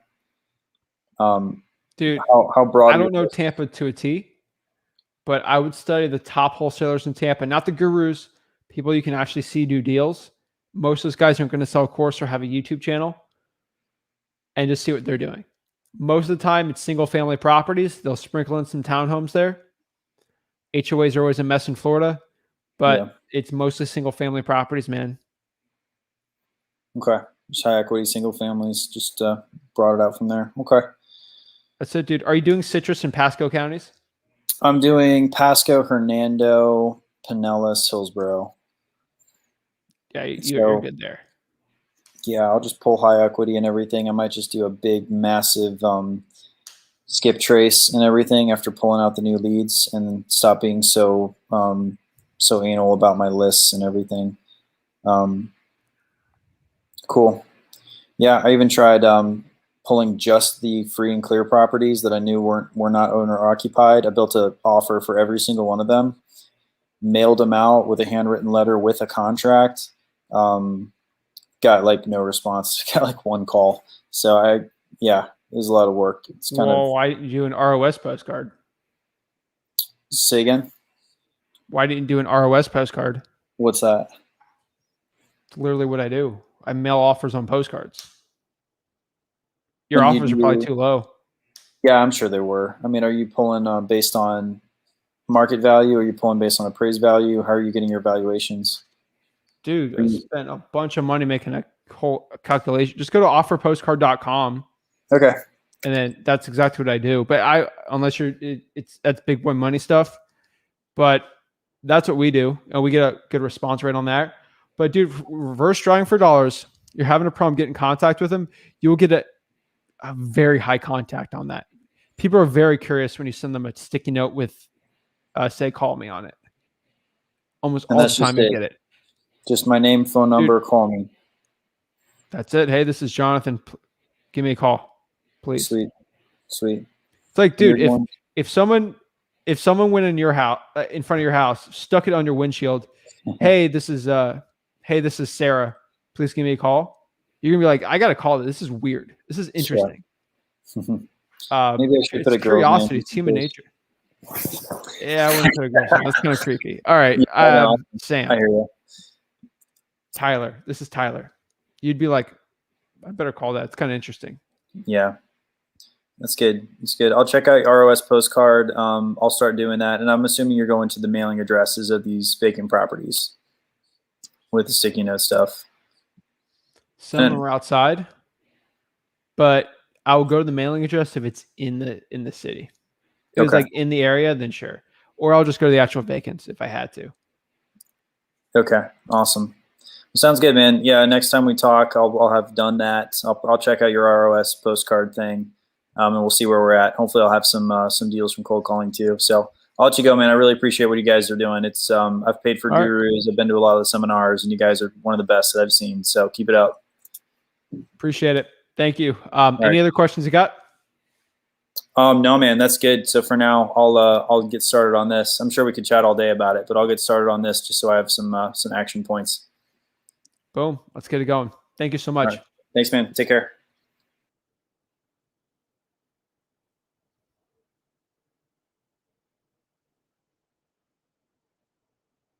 All right. James, what's up? What's up? You hear me? Doing great. Oh, yeah. I can hear you loud and clear. Well, I'm as new as you can get in this business. And I just found you and subscribed a couple weeks ago, I think. I found a property, and don't beat me up on this. I don't have it under contract, but I talked to the owner. And the property is worth $165,000 after it's repaired. My friend bought a house in the same neighborhood for $165,000 for the same size, but my property has almost 2 acres. I found a guy that wants to put his big equipment on that land, and I told him, well, I just pretended like I had that property under contract. And I said, well, I could get it probably for $95,000. And the owner told me $40,000, that he wanted to sell it to me for $40,000. Does the buyer have to be a cash buyer? When you do it can be anyone, really. Cash is the easiest, and it's the best way to do it, but it doesn't have to be a cash buyer. Okay, so because I'm getting the transactional funding and double closing, those are two different things, right? They're totally done differently. Yeah, they're not the same thing. So I was thinking about trying to do a transactional funding for this property if I get it under contract, because I'm like I said, man, this stuff scares me, but I'm still going and trying to do it. Like the contract and where does the earnest money go? I mean, where do I go to a title? Or you see, I'm like new as new, man. Yeah, dude. Why would you? Okay, so if Because you I do don't a have the transactional, money. I don't have the that's money the to point, get man. Yeah. That's the point, dude. Okay, so there's two things here. So it's like me asking you, hey, do you want to ride a bike? And I said, all right, let's go ride a bike. And then we go get a Harley Davidson. Like you doing double closing will literally be like that. No training wheels. You're just going straight to the motorcycle. So let's reel it back. So obviously you probably need to watch some more content from me, which is fine on this YouTube channel. You're in the right place, dude. The way to do it no money is all you got to do is sell a contract and no cost. So what market are you in? Missouri. You're in Missouri. Perfect, man. So what I want you to do is go to let me write it in for you while I'm talking.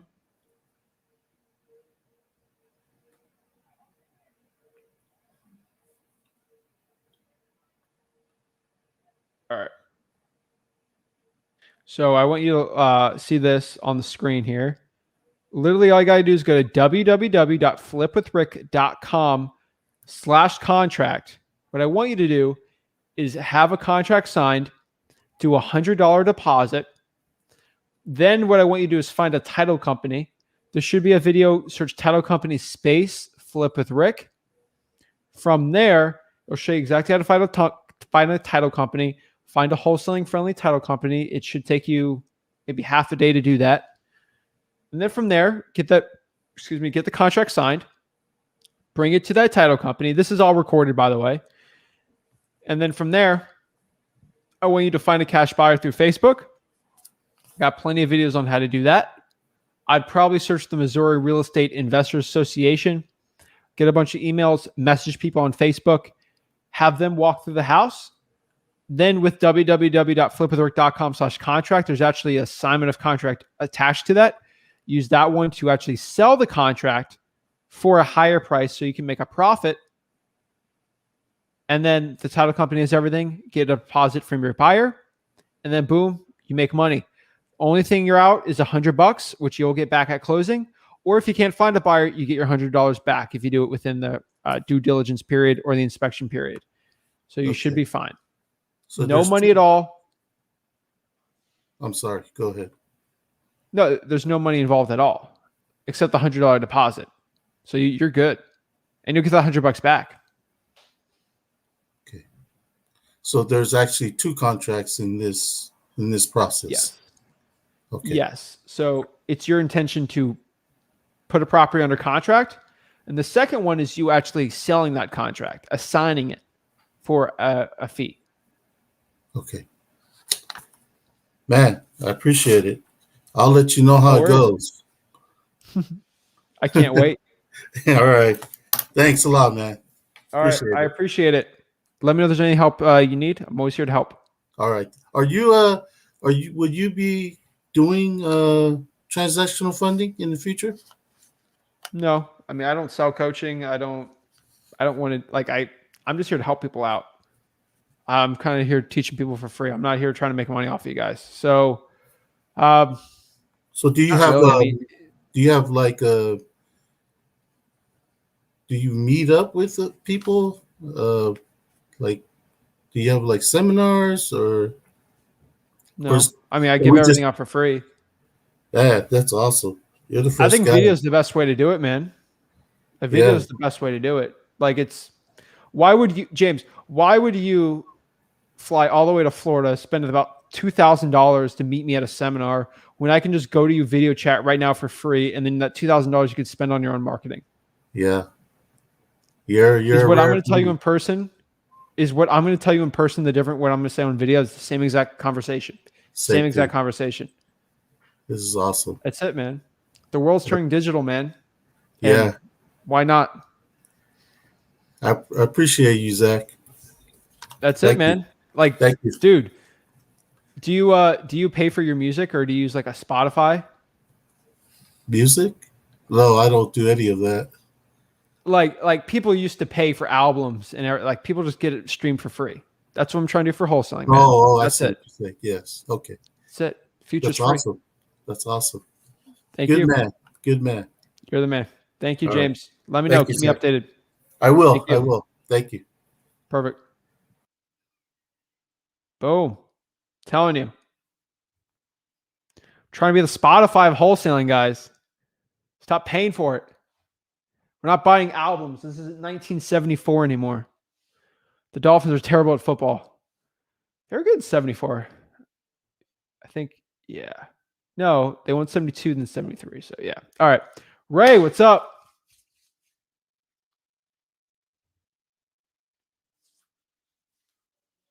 Hello. All right, Ray, I'm going to cut you out and bring someone else on and hop on if you want. Hey, what's up, Zach? It's Alan here. Alan, how are you, man? What's up, bro? Doing good. It's been a while since I've talked to you. Why? Well, I've just been busy cold calling. All right, dude. Sweet. Good answer, Yeah. man. So, yeah, I had a quick question. So lately, I've been getting some deals, well, contracts. They haven't closed yet, but we do have a buyer for them. It's just that they're in escrow. A quick question was, when you say high equity lists, do you mean like calling everyone with high equity in their homes, or just like stacking the list, like say vacant high equity and then pre-foreclosure high equity and then liens high equity, or like just high equity everyone? What do you mean by high equity? I mean, I know, yeah, they own property. Yeah, so you just go to listria.com and literally all you got to do on there is go to the equity, make sure equity is at least 55 to 60%, whatever one you like. Mhm. Make sure the property's on the MLS. Make sure it's within the price point you're okay with. What's your market again? It's McAllen, Texas. Yeah, you're in Texas, so under 300K, over 20K, and then you should be good on that one. And then make sure they owned it for at least 2 to 3 years. That's your list, man. Just high equity. Okay, so my question was, do I call every single homeowner that has 50% or more equity on their house? 55 to 60. Oh yeah. Yeah, dude, it's fishing, man. It's literally, are you going to do a small net or a big net? The high equity game is a high net. You're doing a lot of leads. You're going to get some deals on there though, but it's a lot more work than doing the small net. So it's not as precise. That's kind of the point of it. You're going to get deals you'd never get with precise, but it's going to be a lot more work. You could do drawing for dollars. There's a lot less calls, but it's still a little more work. So it's really up to you, man. But I don't think it's that many leads though for your county. So I think you should be fine. No, it's not that bad. But yeah, I got a deal in San Antonio off a code violation list. So right now I'm focusing on over here in South Texas, and then in San Antonio, which is still considered South Texas. But yeah, also I wrote a few questions down here. How do you calculate the numbers for a wholesale? Like, how do you know the offer to give out? Same as a wholesale, man. I only do a wholesale unless I'm going to make over 30 to 35,000 on the wholesale. Then I'll just up that even more. Okay. I won't really entertain it unless I'm making over 35, 40K plus. Okay. Yeah, because I was thinking of this one house that I'm not sure. I wouldn't have been able to wholesale it because the lady didn't want, like, she rejected my offer. And the house was worth around 150 fixed up, but as is, I was trying to see like more or less how it would how much it was worth, and I calculated around like 140, 135 around there. And I was thinking, like, would I have been able to get it under contract for 100K and then put it on the market for 140 or 135? If the wholesale deal is not good, she rejected your offer. Your probably offer is too high.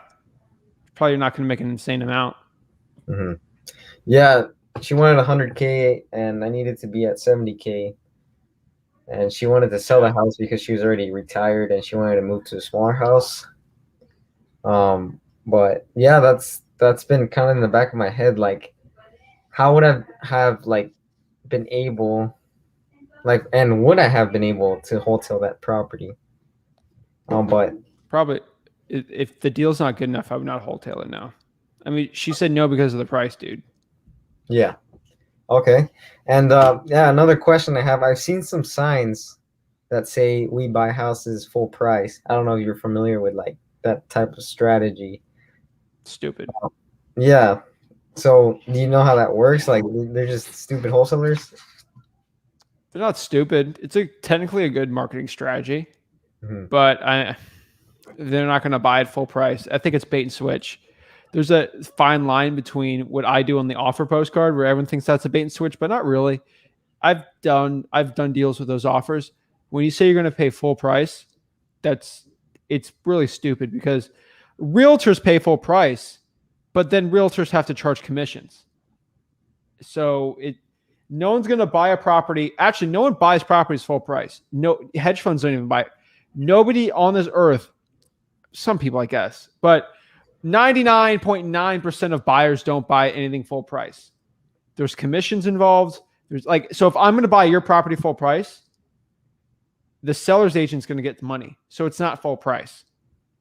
So the seller's not going to net the full price. So if you want full price, you're not going to get full price. You're going to have to pay a commission, taxes, things like that. So I think it's a bad tactic. I would not be doing that. You're in an uphill battle, but let people do it. Those people that do we buy houses full price, they do not last because they get grilled hard. Okay.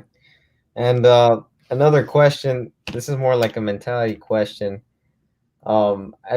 I faced quite a bit of adversity these past few months, and you know, it doesn't really have to be with wholesaling.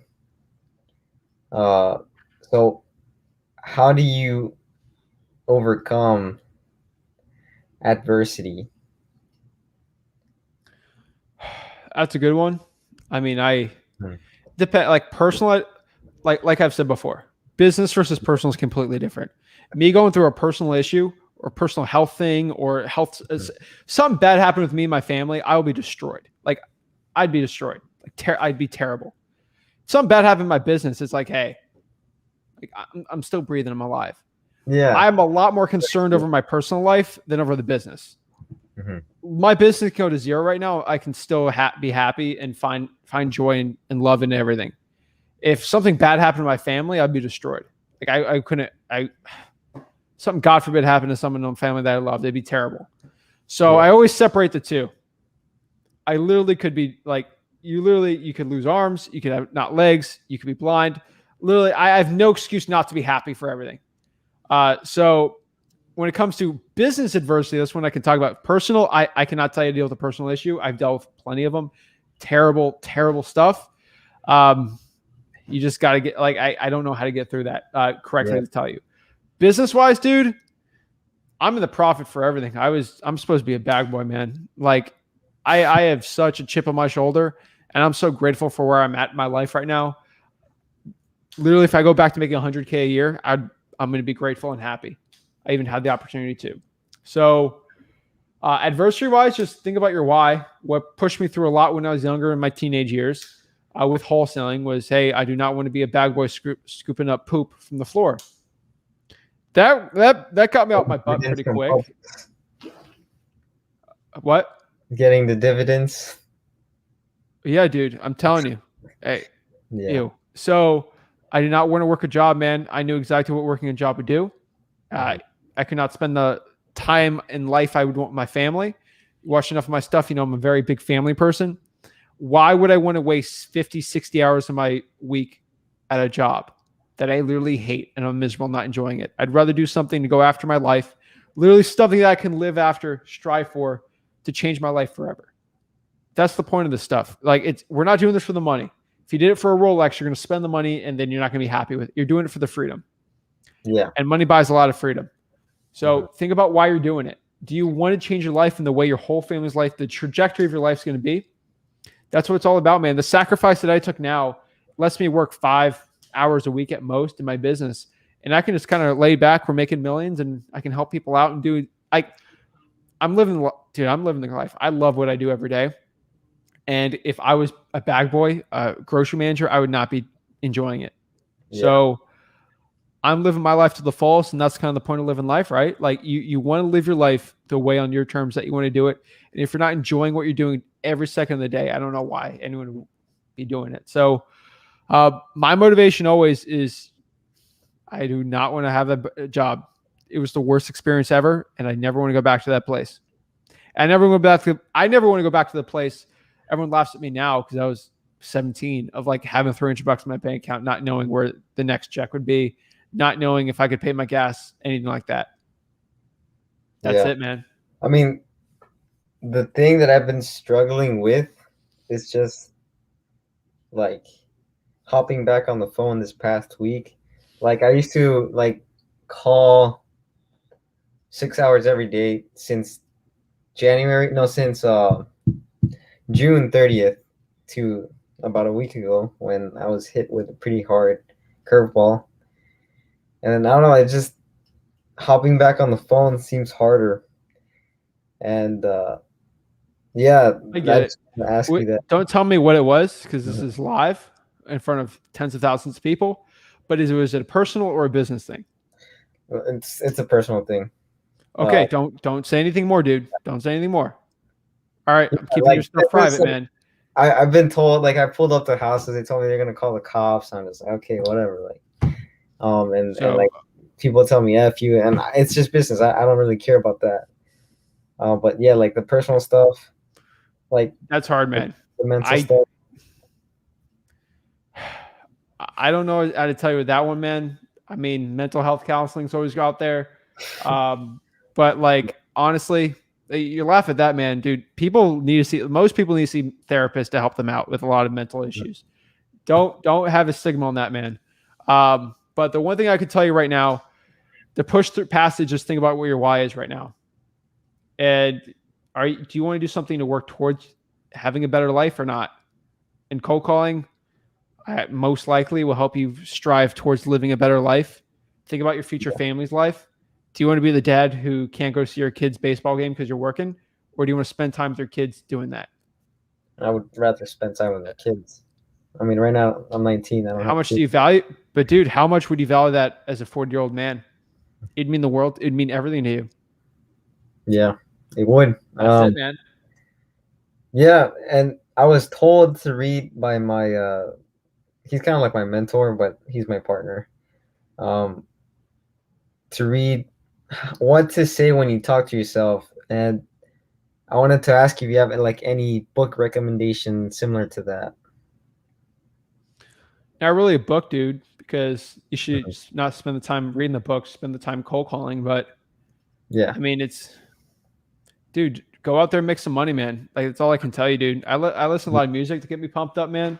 I tell you, DMX X Gonna Give It To You is great. Think about quotes. Quotes get me pumped up. My favorite's one on Wolf of Wall Street when I was cold calling. I always thought about that. It's like, if the point is, it's not, if money wasn't everything, go work at a McDonald's. I always think about that too. That resonated hard with me too. I just changed it to Publix, man.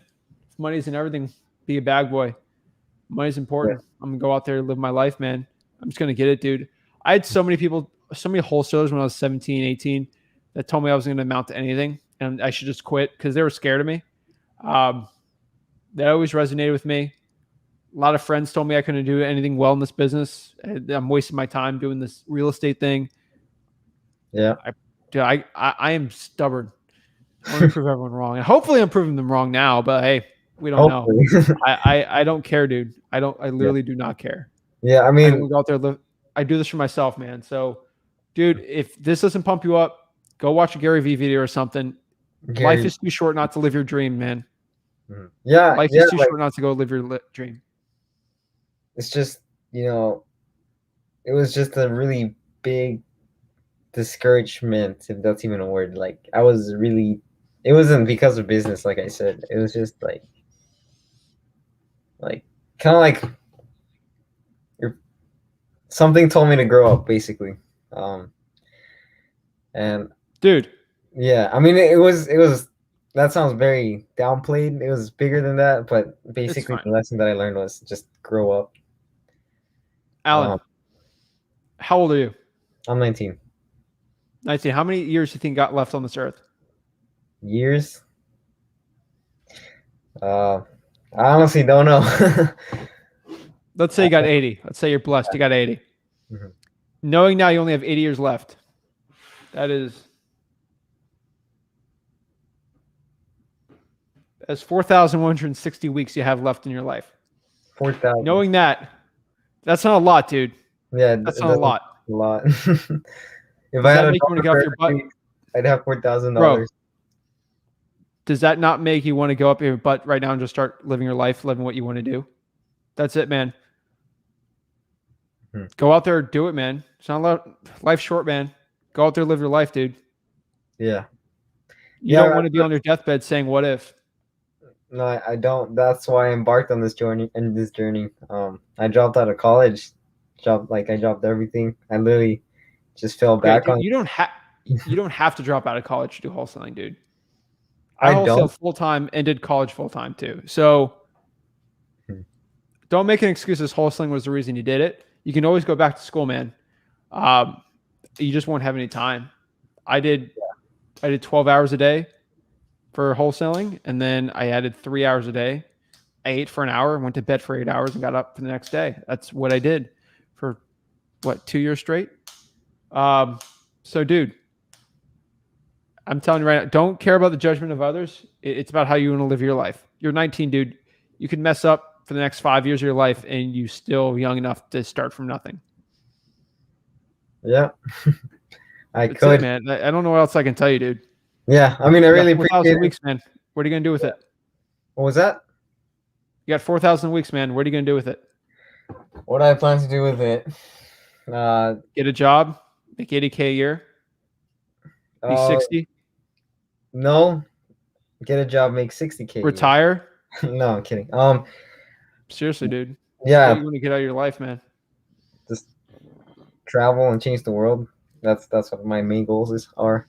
But yeah, All right, dude. I appreciate it. Appreciate the talk. It's nice talking to you. I should come on here. Appreciate it, Alan. But Let's do it. like I said, I should be cold calling right now, but I just wanted to talk to you. And Get cold calling, man. Yeah. All right. Well, thanks a lot, Zach. I hope the people that are watching this got something from this. And something that has helped me is, the philosophy of being stoic. I'm not perfect at it, but it helps having that in the back of your head. Yeah, I think it's good. Stoicism is interesting. I've studied it all, but dude, can't change the world in a cubicle, man. That's all I can tell you. Yep.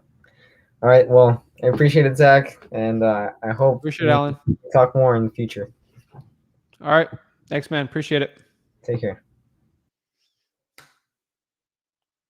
Think about that, guys. You can't change the world in a cubicle. Can't live life in a cubicle, man. Let's go. Let's get it going, guys. I get pumped up every time, man. Come on, man. Life's too short. Life, literally, he's got 4,000 weeks. What are you going to do with it? Danny, what's up? Hi. So I'm like really new to wholesaling. I just kind of started my own business. And I kind of hate cold calling. I hate it kind of with a passion. Like I'm decent Welcome at to it. the club. I'm decent at it. I locked one deal down with it, but I just can't. I don't want to do it anymore. Like I just like not cold calling. Like right now, I put like 1,400 into PPC ads, and I don't think that's obviously enough. So, like I set up my entire business, and everything's like done. I just need to like make deals and like what should I do for my marketing? Because Okay. Let's zoom out really quick. I wish I could just give you an answer, and I can't. What market are you in? I'm in like Pennsylvania. Where in Pennsylvania? I'm like I do all of Delaware County, so right next to Philadelphia. Okay. Perfect. So, so you're getting all your deals right now from cold calling? Yeah. Okay. And what list are you cold calling? I did a lot of lists. My list is like 6,000 contacts long. I don't know why I got Okay. that many. What's the list? It's a mixture of high equity. All of them have a mixture of high equity. So high equity absentee owner, high equity notice of default, high equity tax liens, absentee owner tax lien, and then I have a whole list of all of those, but not high equity. And I think there's another one. I know pre-foreclosure's in there, but I'm pretty sure that's the same as notice of default. And I think that's it. I believe so. Okay. Do you have a car? No, I don't have a car. Okay. Why do you hate cold calling? I hate cold calling because one, I get a lot of voicemails. That's one of the biggest things I can't stand. And because like I don't know. Like I at first when I first started, I was like a cold calling machine. And then I got like one deal and I was trying to sell that deal for I still am in the process of trying to sell the deal.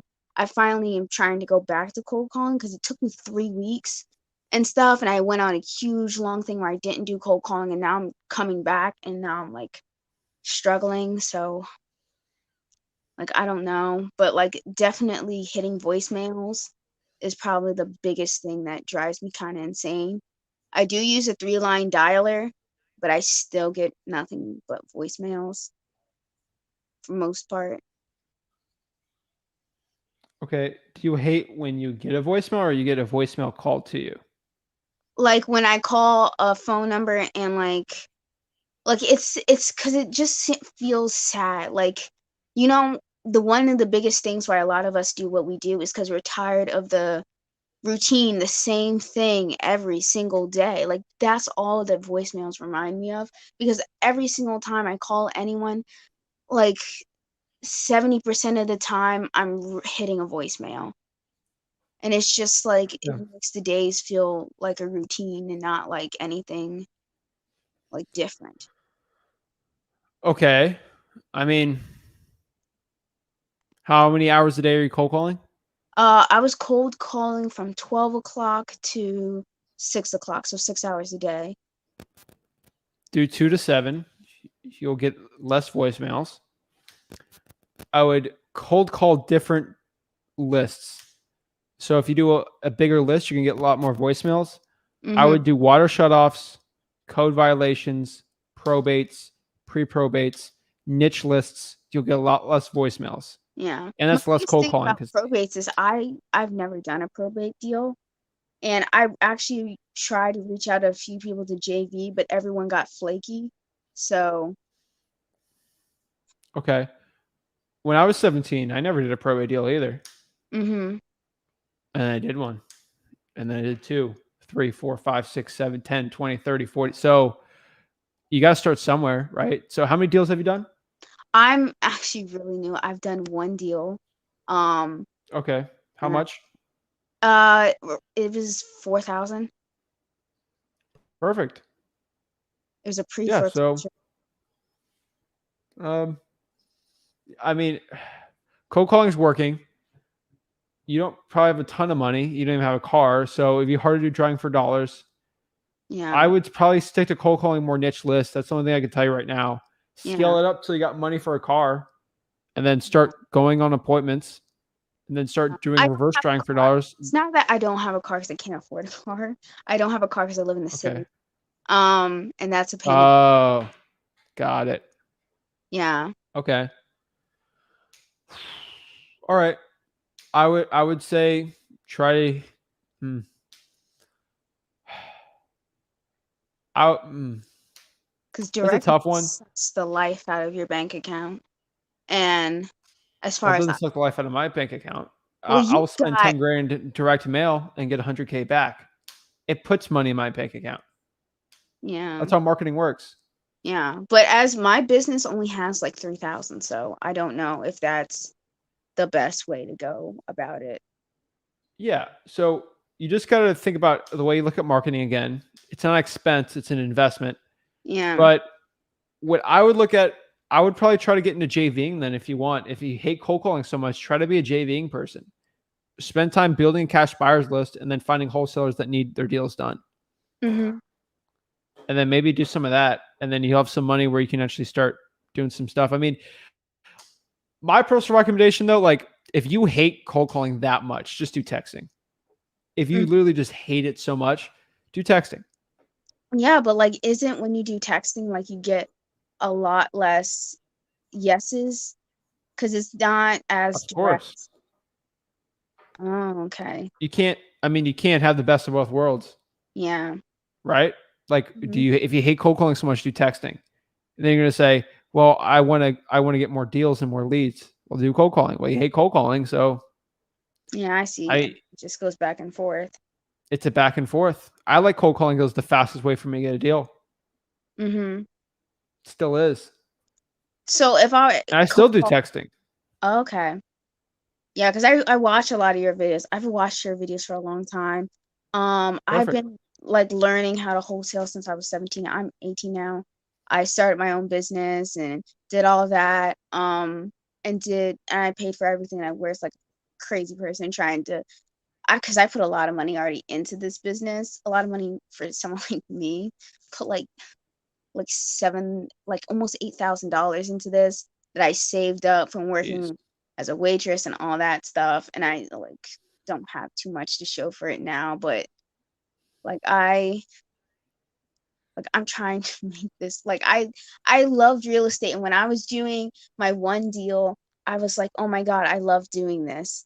And then like I've gotten to this point where I have this one deal and then I took the 3 weeks off and now I'm trying to go back to cold calling, and I think that's kind of where I'm struggling at because I took so long off. I'm still struggling to sell this one deal because I had 3 offers on the house that were all decent. Two of them got flaky, and then the third one was a fixer and flipper, and he got pissed that I didn't take his offer immediately upon him giving it to me. And then I was just like, what the heck? You're a fixer and flipper. You should know that you never just take it. Like you wait a while, think about it at least a little bit. Were you gonna make money on that deal? Yeah, I'm gonna make I'm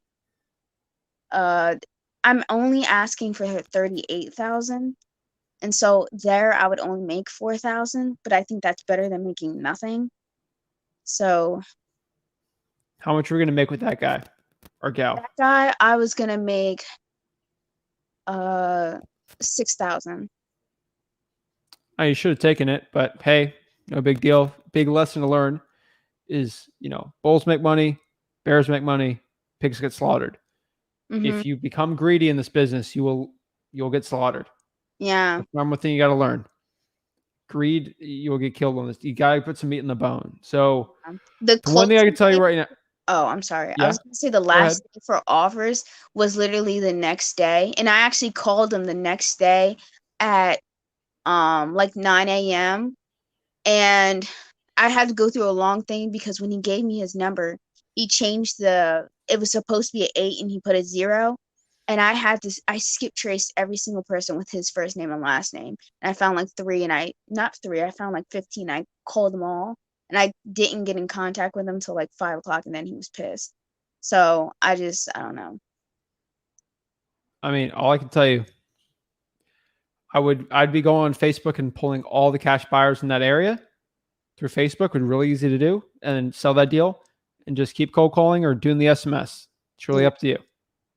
Yeah, I did put it on Facebook, but I just went on tour today for the property.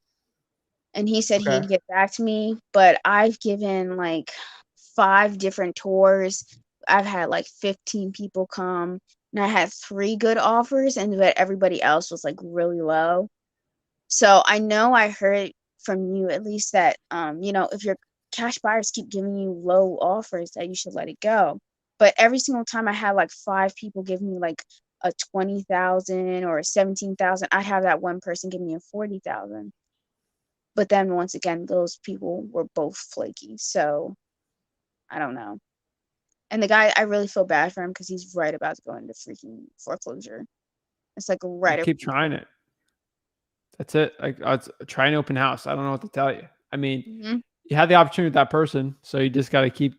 If you lost it with him, give him a $2,000 reduction. See if that baits him enough. If not, just keep pushing it. That's all I can tell you. Like, you got to be speed on that one. Yeah. Okay. And do you do like PPC ads at all? No. Or is that not something? Not worth it. No. I don't think it's worth it. Nope. Like, wow. Like, because I saw a lot of wholesalers who do it, and I have a website already, and like, okay, so you're saying it's just not worth my time. I should just let it go, move on. I've tried everything.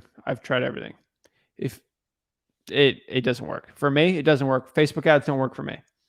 Okay. SMS, cold calling, and direct mails work for me. Okay. Bandit signs also, but not anymore. So that's what I would say. And I should stick to a 3-line dialer, or should I increase it more? Try 10 right now if you can and see if the results change. Okay. I test it out. Okay. Okay. Thank you. I appreciate the advice. I just need someone I have no real estate friends, so I've just been trying to talk to someone about it because it's just a lot, you know? Yeah, no worries. All right. Well, thank you. Thank you. Appreciate it.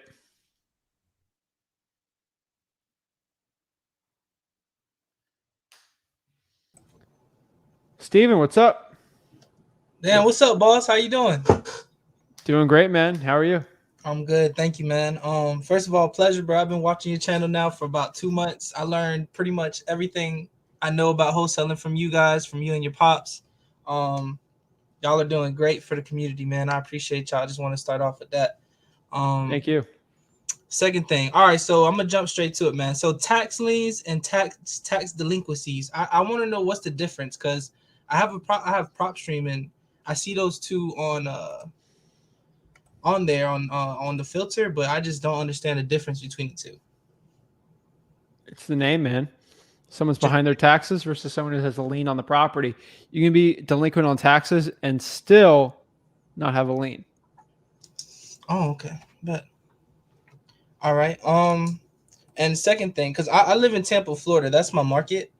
The contracts that you have are they're ready to go. They're already just.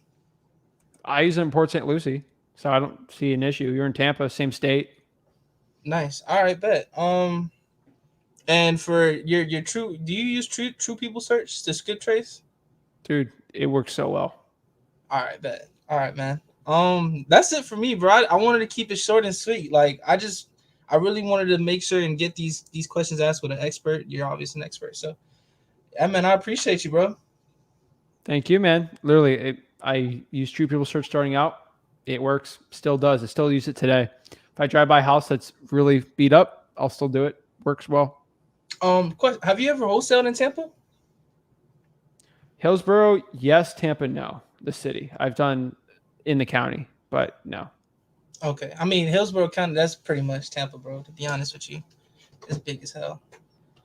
Yeah, we do that. Pasco County as well, Citrus County, Hernando. All those counties on the West Coast are really good. You do all of them virtually? I don't do those markets. I mean, I'll do a JV deal here and there, but I'm not actively wholesaling in those markets now. Okay, bet. Shit, man. Damn. Hey, I appreciate you, bro. I appreciate it, man. Thank you, bro. Thank you. Appreciate it, Steven. Boom. Oh, hey. Zach Ginn. Isaiah. Zach, can you hear me? Oh, yeah, man. How are you? Hey, good to see you, Zach. Appreciate you letting me hop on your live. Of course. So, yeah, I've talked to you on your lives before, but I've never gone on with you via StreamYard. So I appreciate the opportunity. Welcome. But hey, so I'm based out of Southern California. I live in OC. However, I've downloaded lists in every county of Southern California. So like LA, OC, San Diego, Riverside, and San Bernardino. and I have PropStream, and so I have the 10,000 monthly downloads, and every month I go through, I make sure I fully utilize them, and I've skip traced, tax delinquent list, high equity vacants. I've skip traced pretty much almost every niche list. Well, I don't like to use the term niche list, but almost every list I could think of that would have a motivated seller. The problem is here in California, our eviction moratorium is set to expire September 30th as of now. It could very Gavin well will extend it. He'll Huh? extend it. He'll extend it. Yeah, I know. And so it's a shame because I had a really good deal in San Diego lined up. I didn't have a contract because the seller was obviously trying to get as much as he could for it. But that being said, if you were a wholesaler in California and you were kind of subject to, the eviction moratorium keeping delayed, what list would you go after right now? Eventually they'll stop it. Gavin Newsom's going to keep it up. I mean, he's got a recount coming up, so he wants September people to be happy 14th. with Yeah, him. I'll be there. Sorry. So he will try to. I'm not going to be political with this at all, but what he's going to do is keep everyone happy. If people are getting evicted off the streets, people will vote against him. So he's smart enough where it's not a good decision just to evict people when you have a recount going. So after that, it'll happen. So knowing that, he'll extend it, which is fine. I mean, whatever. So what I would do is I'd drive for dollars, man. I would find vacants. I do Riverside, Hemet. I would San Bernardino. Some places are okay there. I gotta get. I'm trying to remember the top ones because I do with a lot of people there. So let me just pull up a map. I know Hemet was really good. Let's try to see here. The whole Inland Empire is pretty good. So I'm trying to find it. All right. Yeah, Inland Empire is typically Riverside and San Bernardino counties. It's those ones. So, South of Springs. So, oh shoot. Okay. Oh, I got the map wrong. Ontario's pretty good. Yeah. Corona, people do well there. Highland, actually, I've seen people do really well there. And I'm trying to think. Hemet, and that might be it on cities that I found really well. I've heard Paris, people have done PERRIS and Redlands, but that's basically it for those areas that do very well. Yeah, that's basically what I do. And then obviously I go east of like Anaheim, but drive for $4 in those markets are pretty well. Code violations are good too. Water shutoffs, I don't think they were shutting off water over there. No, and it's funny you mentioned the water shutoff because I called my local water department asking for the list, and they didn't want to give it to me. And I said, well, I'll have to file a FOIA act, and they were like, no, we're not going to give it to you. And I was like, huh? I don't even think they're shutting off water over there. No, they're not. But I was thinking maybe for pre-pandemic, Yeah, it's a waste, man. They'll put the water back on. So drawing for $4 is where I've seen the most results there. Okay. And I have Deal Machine and I use that app. So have you considered reverse drawing for $4? You know something? I hopped on the live right when you were talking about it. I think you were saying like you drive and then you leave a note saying, hey, it's me. Call me. That. Yep. Yellow sticky note, man. Or just do you have PropStream, so go to the app, download the PropStream app, find all the vacants, or find all the I'll probably do tax liens maybe, and pre-foreclosure would be a little tougher right now just because where you're at. But hey, this is Isaiah. Please give me a call back. Local county phone number. Boom. Okay. I'm trying to think of what else. I think, okay, because I've done now. I've mostly done text blasting. That's been my problem, and I feel, I mean, Zach, I'm not even joking. I think the past year that I've been using text blasting, I've probably sent out, I mean, no exaggeration, close to 50,000 texts, and I've gotten nothing from it. So, I mean, try cold calling, man.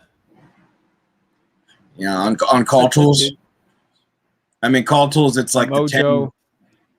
Well, Do call call tools. tools, do Mojo, anything you really want. Like I just do it, man.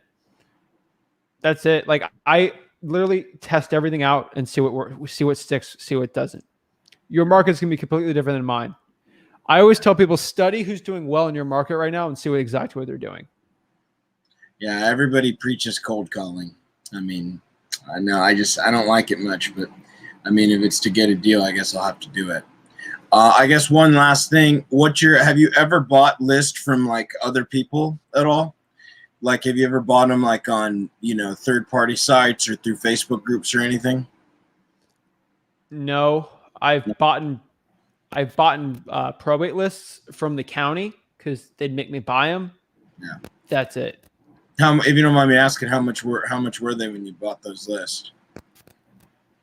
Well, they're mostly free right now. St. Lucie County is free. Oh, nice. I'll go to a certain county in the U.S. and be like, 20 cents a page. I'll give them $10, but like, that's me paying for a list. All right. Well, hey, Zach, I appreciate you having me on. I appreciate you addressing my concerns, and I guess I'm going to have to grind with the cold calling. So, dude, I try the reverse drawing for dollars. I'll try to save you on that one, but it has the leads calling you. It's amazing, dude. Sticky notes are cheap. Yeah. Outside of that, that's probably what I'd say. I know, right? You got it, man. I know. It'll save you from cold calling, dude. Try that. Spend the day going around Hemet, all those areas, and try it. And then from there, if it's just not working, then you might have to try the cold calling. Test everything out there, dude. All righty then, Zach. I appreciate it. Thank you, boss. Appreciate it. Have a good one.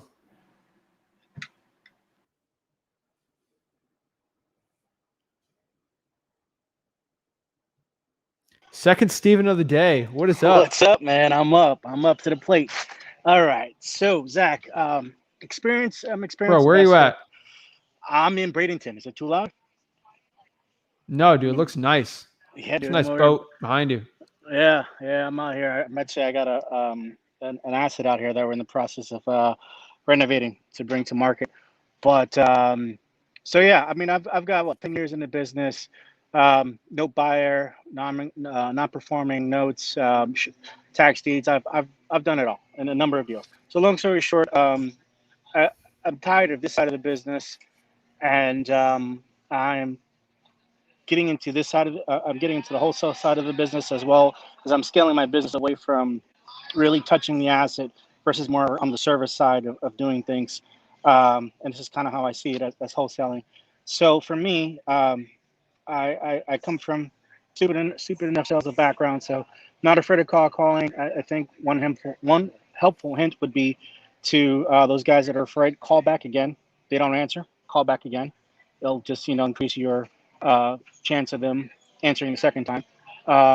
So anyway, for me, I'm trying to understand the psychology when you guys talk about high equity, because the psychology for me whether it's notes or whatever it is that I have to leverage over them for cash for keys, or I don't want to touch your credit score, or whatever it is. I have some kind of leverage, and I'm trying to understand, and I understand that the borrower psychology. I'm trying to understand now the seller psychology of when you guys say high equity.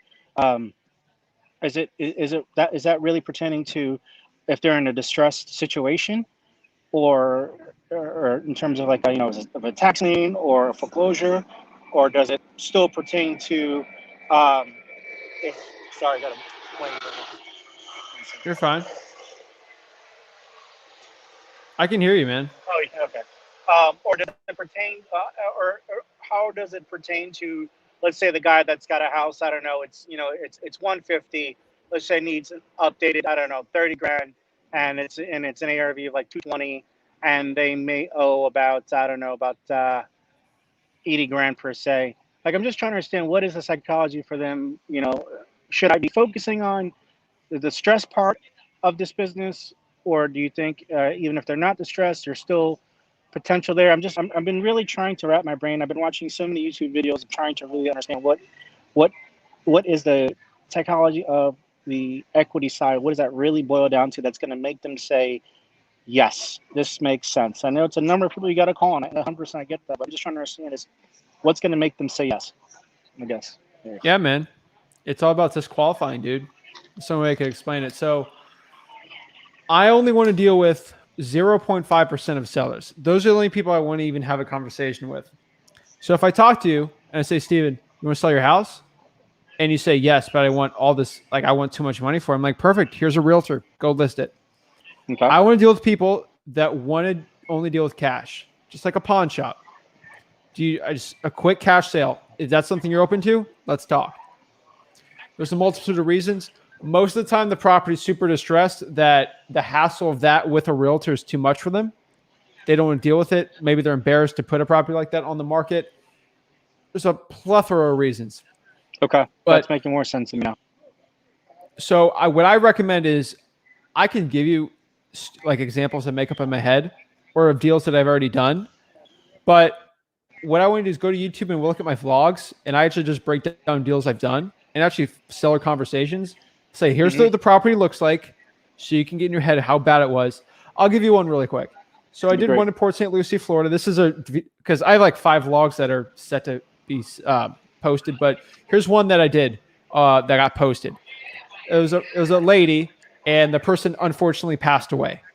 So the lady passed away, and she had 2 daughters. She had one daughter who was a train wreck and one daughter who had kids and family. The daughter who was a train wreck needed a place to live. So she started living in the house that the mom died in. It's a personal issue, you know. It's like, hey, are you going to say really no to your sister? She needs a place to go.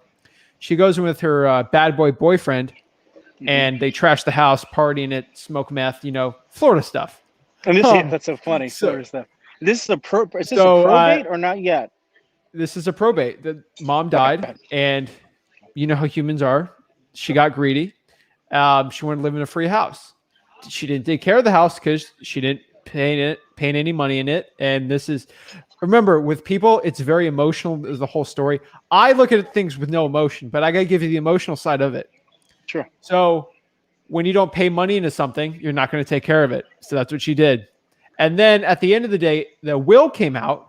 And the will found out that the lady, this is all Florida stuff. This is mostly Florida stuff, but the mom knew she was such a drug person that she left her out of the will. You're not getting any of the money. My other daughter's going to have the money.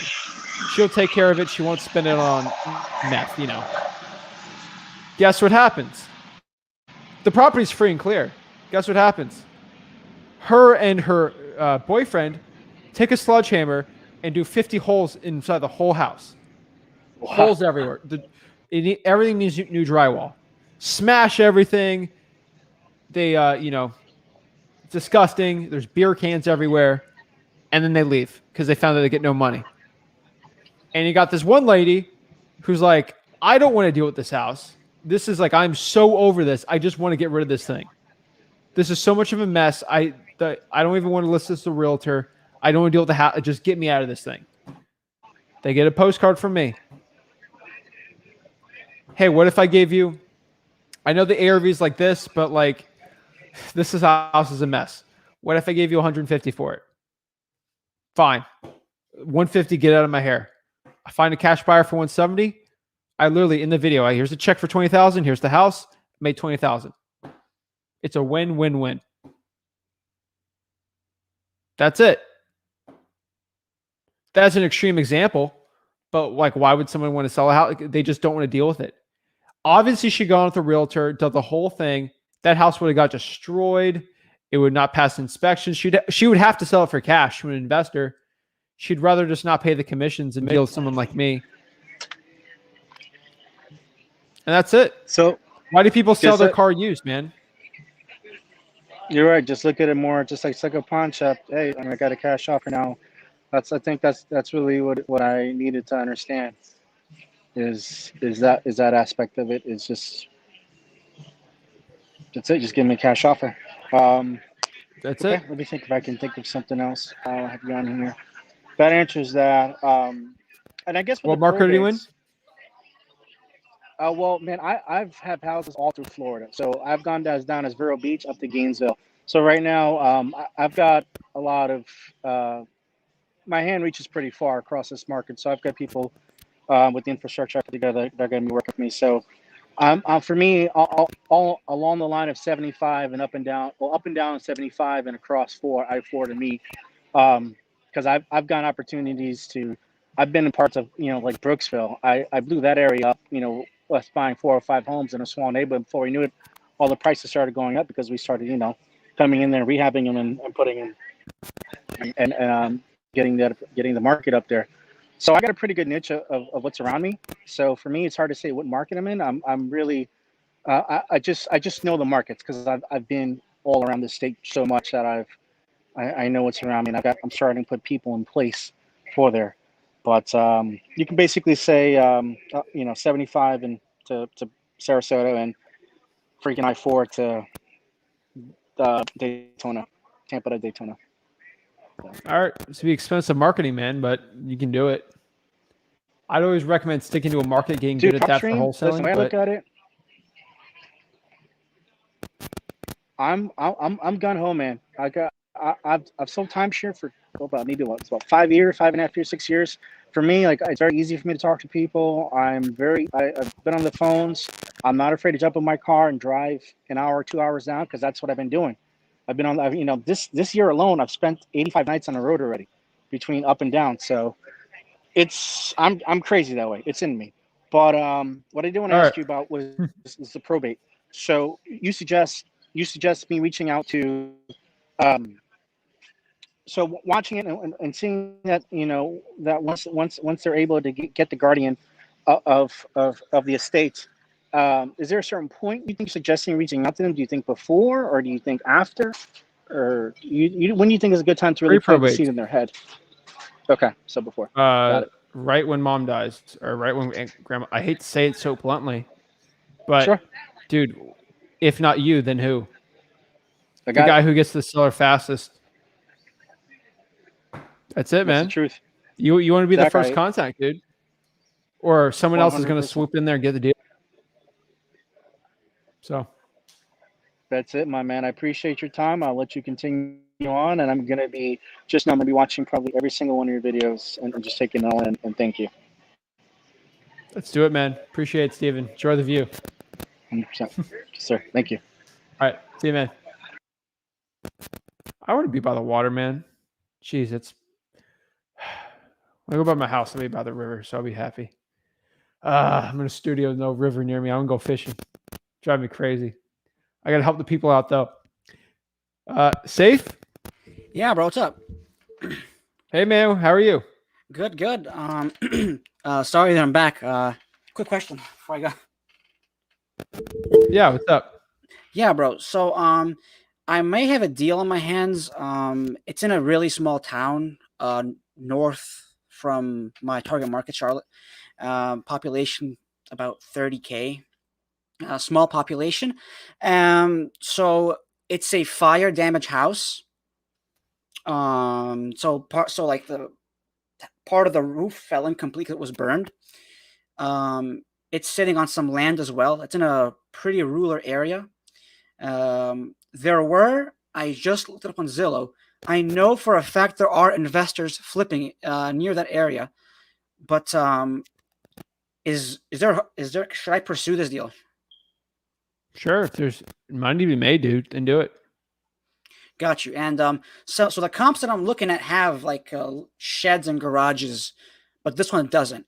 How much value do those little sheds or garages add? A garage will add some value, man. Just might add 10, might add 20. It just depends, dude. I don't know your market that well. I would just get a cash buyer in there, especially the fire damage, see how much they'll pay for the house. Reverse engineer it. Gotcha. Okay, gotcha. Okay, yeah. I think, and I do have a lead of somebody who their motivation is they want a good price, and it's not vacant, so they're renting it out right now. I don't think I can close this one. It's not really that they don't have that motivation. Should I pursue this deal, or just give them an offer and see what they say? Give them an offer still. Always give an offer. And just see. Okay. All right. Perfect. All right. Thank you, brother. That'll be all. Perfect. Thanks. Appreciate it. No problem. All right. Kara, hello. Hey, can you hear me now? Yeah, you have another question? Yeah, I'm sorry. I watched back the first time with the video and it was glitching so bad I was just like interrupting you the whole time. No worries. No So worries. my It's all bad. right. But your answer when you had said take the ARV minus the repairs and then a percentage of the ARV, and you had said save, I think it was like 80 or 85%. It depends on how much of a discount your cash buyers take Right. No, I and understand how that. good of a cash buyer you But have. But okay. yeah, But say if it was like 85%, that 15%, how does that take in account of like 6% when the flipper resells and they use like a commission cost for the realtors, and then say if they had paid the closing costs when they bought the deal from you, and if they paid closing costs again and carrying costs, like it's gonna kind of eat up that 15%, right? no, because they're going to put $50,000 in the house and force appreciation onto it. So their numbers on and their ROI is completely different than yours. Then you're going to have to get in there. Hey, what are they going to do when they put 40K into the house? What's the value with a realtor for top dollar? Plus, you got to say they're going to hold it for 3 months. There's going to be appreciation with their. It doesn't matter. Like once I assign the deal, I don't care what they do with the house. What if they have us for a rental? Right. They're just trying to get a ROI on the cash for cash on it. So Right. it really just depends. That's what I've seen. I've gotten end buyers like that. So hey, maybe it's lower in your market. You just got to figure it out. Like, have you Yeah. done wholesaling deals? I had one that was pretty good, and then I have a good number in my pipeline right now, but I'm not really like having one actively in a escrow or anything like that. Okay, I'm not asking that. Like, just I care, but like it's not pertaining to this. What was the percentage off the ARV that cash buyer bought the house from? ARV minus repairs. What was that percentage from that deal you did? It was about 70% of the ARV. Okay, then it's probably 70% where you're at. The Yeah. data that you have for your business is better than the one that I can guess. Right. No, I understand that. It's just more the fact that there was one that I had in the pipeline and I had it more for like 85%. And then when I really like put everything through, I kind of realized that my numbers were too close together. And if they had used like say 6% on realtor commissions, it really wouldn't have worked. And so that's honestly why I was thinking for you, like asking for you, when you calculate like the MAO, um, that I don't know, that's just like the one thing that I'm kind of stuck on was if they do the 6% in commissions and 3% say closing costs and another 3% when they sell it again, that 85% will get kind of eaten up. And I know that in say 3 months, the price will obviously go higher. But either way, if the flipper's kind of looking at it like just strictly based off comps to know that it's like a safe price and everything, I was just wondering if that 15% gets eaten up from costs, then where's the investor, like the investor profit? Well, then do 70%. In my market, I'm buying to people that are renovating it and renting it out. That's why I get 85. That's why I get 15%. I'll sell it to people who want to live in it Okay. for cash. I'll sell it to people who want to flip it. It really depends. The flippers are still at 15% for me just because of how high quality my people are. I'm selling this to teachers. I am selling it to like high level teachers, like professors, selling it to doctors, like physical therapists, like people that they're just trying to make an ROI. I'm not here to see if they're like calculating it the correct way or if I would buy it. I'm not buying the deal. So me trying to figure out how much money they're going to make on it makes no sense to me. I get a property under contract and I try to sell it for a profit. That's as simple as I do it. Simple as it really should be. Okay. Okay. So if you ever see a house and you see that there's like 50K in repairs, you'll never like take into an account like say if you do minus 50,000 and then you do 85% of that, you'll never like minus a little bit more because since they put in that much, they might be looking for a higher profit. It's a market. Literally, it's a market, and I'm selling things for discounts. If someone's willing to buy that property for under market value, which they are, you're good to go. Mhm. That's it. It's not up to you if the cash buyer should be okay with it or not. I mean, you should generally be in a good price range, but if you're generally seeing 70%, then it's 70%. But it's not up to you if the cash buyer is willing to pay. It's what the market will decide. Okay. There's factors everywhere for it. People just might want to buy a property just for the write-offs. Like, you're not accounting that if they depreciate that asset. Like, you just can't calculate the 6% and then add in the repairs and say, hey, that's how much profit they're going to make. You don't know. And you could be off with your numbers or you could be right on. Yeah. You don't know. Okay. All right. Thank you. I appreciate it. Any more questions? No, that was it. Thank you. All right. Thanks. Okay. We got Jose. Hey, what's up, man? What's up? How are you? Hey, doing well, doing well. Just been listening to you guys speak for the last hour and a half or so. Thank you, man. I appreciate it. Yeah, I did have a question for you. Maybe you could help me. I am in the process of scaling my business. I've been doing real estate both as a, realtor and as an investor for the last year and a half. My main source of income comes from my, revenue streams that are having to do with wholesaling and just sourcing out deals and pretty much doing everything that you guys are talking about. I work mainly out of Central Florida, and then I do partial as well in Memphis, Tennessee. I'm averaging anywhere between 6 to 8 closings on a monthly basis, all from different sorts of marketing strategies that we're utilizing. You mentioned that cold calling, SMS, and direct mail are your best results, and it's the same for me, honestly speaking. I tested Facebook advertising. It's ass. It's not worth the money. Like, the conversion rate really isn't there. I'm assuming it's a very similar scenario for pay-per-click. And so I guess where I'm at right now is I've pretty much maximized how much I can do and generate in the areas that I'm working in. So, like, how do you recommend I scale, move up from here? My thought process is, okay, well, I can open up a business, which I'm in the process of doing, because initially I was working as an acquisition manager for another investment company. So, I kind of want to branch out and start doing everything under my name, under my branding, and so forth. And so right now I'm in the process of starting that, and I've been thinking, since I'm already able to close these things in the areas that I'm working in, why wouldn't I,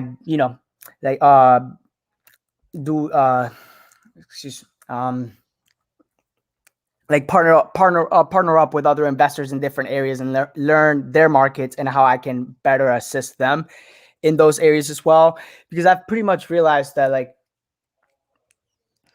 it's easier if you start backwards. Like, it's easier if you build a relationship with an investor, find out where they're working, how they're doing, where they need, where they're sourcing out deals, and just kind of learn where they need extra hands on, so that essentially I can come in, source deals in those areas, and then pitch it out to them instead of doing it just cold calling a massive amount of people out of a list for however long, finding somebody that's willing to agree, and then finding the investor to pitch that offer to. Okay. So what's your question? All right. So you're telling me you're maxed out in your market in Florida? Yeah. So I'm in Orlando. I'm in pretty much Orlando, Winter Garden area. Look. And then you got cut out there. Yeah, I'm in Winter Garden, Orlando area. We do everything from flips to wholesaling to development. My partners and investors are mainly focusing on developing land, just simply because there's a lack of infrastructure and supply everywhere in the U.S. right now. And so we've been targeting land lots primarily, and then partnering with contractors, building the home, selling it back to other investors, and doing all all those things. Now, thing is, I'm not the one, handling everything. I'm kind of just like an outsider, and I have my own tasks, and I know what I need to do, which is just find a deal, close it, and give it to my investor so that he can take on the lead and do everything that he needs to do as far as putting the deal together. But for me, there's only so much I can do. Like I mentioned, like I'm pretty much maxed out. So I'm trying to find out how I can grow what I'm doing. I guess having people under me as well, right? Because I guess my question is what would you do? Are you partners with someone, or do you actually own the business? No, so I'm partners, and I don't really own any shares. I'm just again, I'm work for them. Yeah, I work for them pretty much. I'm a You work for 1099, them. but I work for them. Yeah. Exactly. What's the percentage are you getting from the deals? Right now, it depends. Honestly, it depends. I can't give you a good answer unless you tell me. What's the percentage?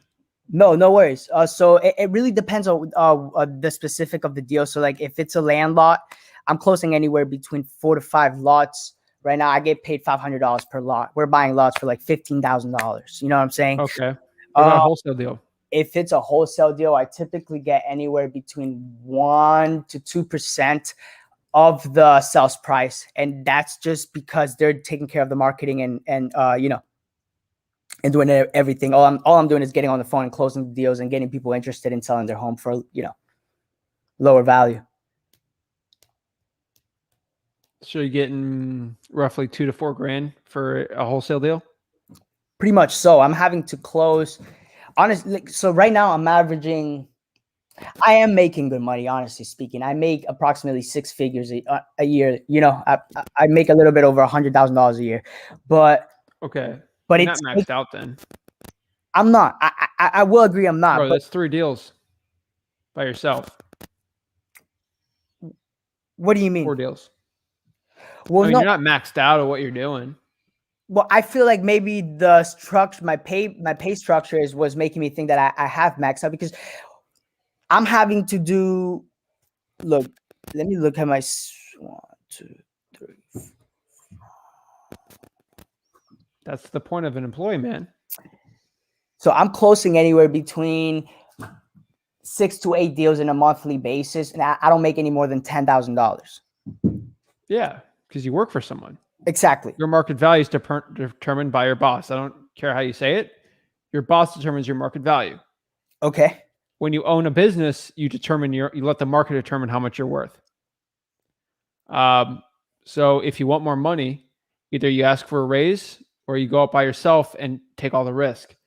You're getting paid that because you have no marketing risk. You have no risk of your finances, and you have a lot less liability risk. If you want to take that risk as an entrepreneur, you'll either get rewarded, make a lot of money, do well, or you're going to go belly up and go bankrupt. That's honestly up to you. Obviously, with me, I'm very high risk. I quit my job because I don't think the market was valuing me too well at $7.25 an hour at Publix. So I started saying, hey, what does the market actually value me? What does my boss not value me at? And boom, I decided, no, I love Publix. It's a great company. But I mean, I'm worth more than $7.25 an hour. And I think the market has shown that. So you want to make more money, ask for a raise and not get the risk, or get all the risk and try to see what you can do by yourself. It's honestly your decision, man. In my opinion, I'm a little crazier. I would probably rack up some more money, learn your market a lot better, learn marketing, and then go all in. You got to understand you work for someone. So do you have a non-disclosure, non-compete? You got to understand the stuff, but yes, of course, if you're able to close it, you should do fine. Just trying for dollars, cold calling and doing it yourself. 100K, you easily make that. How many hours a day are you working? I usually wake up around 10. I'll cold call from like 11 to 2 or 3, and then I'll do it again. Cold calling for these people as well. Yes, bro. No, dude. Yeah, no. Do it by yourself, man. If you're already cold calling, dude, your boss has done the worst thing for you. And I don't care if your boss is watching this. you do not let your acquisitions person learn marketing. You're teaching them how to just leave and get their own business. Exactly. You know what Listy's doing? And I didn't sign a non-compete or a non-disclosure agreement when I initially joined their team. So, after learning all the marketing, it's just like, why would I want to be paid less when I can just go and do it myself and be paid more, as you mentioned? Dude, what's wrong? Like, honestly, your bosses, you do not do that, man. I run businesses, man. I do not teach my acquisitions people how to market because they'll do exactly what you're doing now. And Jose, it's not a knock on you, man. You the best wholesalers out there worked for other people starting out, and then they started branching out their own. I'm not going to give specific names, but learn a bunch of background stories on the top wholesalers, not me, but a lot of 7-figure guys who worked for someone else, and they said, screw it, I want more. And they're rock stars, and they went out there and did it themselves. So, marketing, acquisitions. Dispo's a cakewalk right now. I mean, Yes, I'm not telling you to quit your job, but how old are you? I'm 23. Yeah, dude, you're young enough, man. Go out there, risk it, dude. It's not. Do you have kids? No, man. Hell no. Are you married? No. I'm single, man. Bro, you're single, unmarried, 23 with money in your bank. This is the time to be high risk, right? Yeah, I agree. It's not like, dude, it's not like I'm talking to you. You're 42, you're making $60K a year, and you have 3 kids, and you need to put the lights on the house and pay rent. Obviously, probably to pay rent, but like, it's not like you're in that dire situation. You're married and you can't go anywhere, dude. It's high risk, man. And what if, what if it fails? And you can just literally all you gotta do is the same thing you're doing now, except just pay for a list, dude. Do you know what list you're cold calling? We utilize PropStream. Do you know what list? As in like what type of people we're targeting? Yeah, it's mostly absentee owners right now, just because we really haven't had luck with owner occupied right now, simply because it's a problem for people to find houses. And so we've been. This is the easiest you've ever learned, man. Go, bye, Felicia. Come again? You're out. What did you say? Dude, get out of there, man. Get out of there. Go, bye, Felicia. Get out of the job, man. You're learning. You know the lit, dude. All you gotta do is do the same list. Same acquisitions, same dispo, and you get 100% of it. Well, my thing is, I wouldn't want to compete with the investors that I work for right now. So the idea, just because I learned everything through them. It's just kind of like I completely understand it. More money, man. I did get a raise. I have a salary of $3,000 a month as well. But you know why, right? Because of because of what I'm netting them. Because you're bringing enough value. The goal of a business, dude. What was that? The back of Ben Hill behind you. You've taken what is your major? I did public relations and marketing in UF as well. Go Gators, by the way. You take Banco? No. Oh, you didn't take Banco's finance. Bless you. Basically, from there, you'll learn. This is general business too, but they teach that at UF. I know that. Your value as an employee, you need to be paid less than what your worth is. That's how profit gets generated. You're making more than your value. So if you're getting paid $100K a year, they're probably making $150 off of you. I agree. So think about that too. So when you're making 80, you ask for 100, they're like, fine, here, still making profit.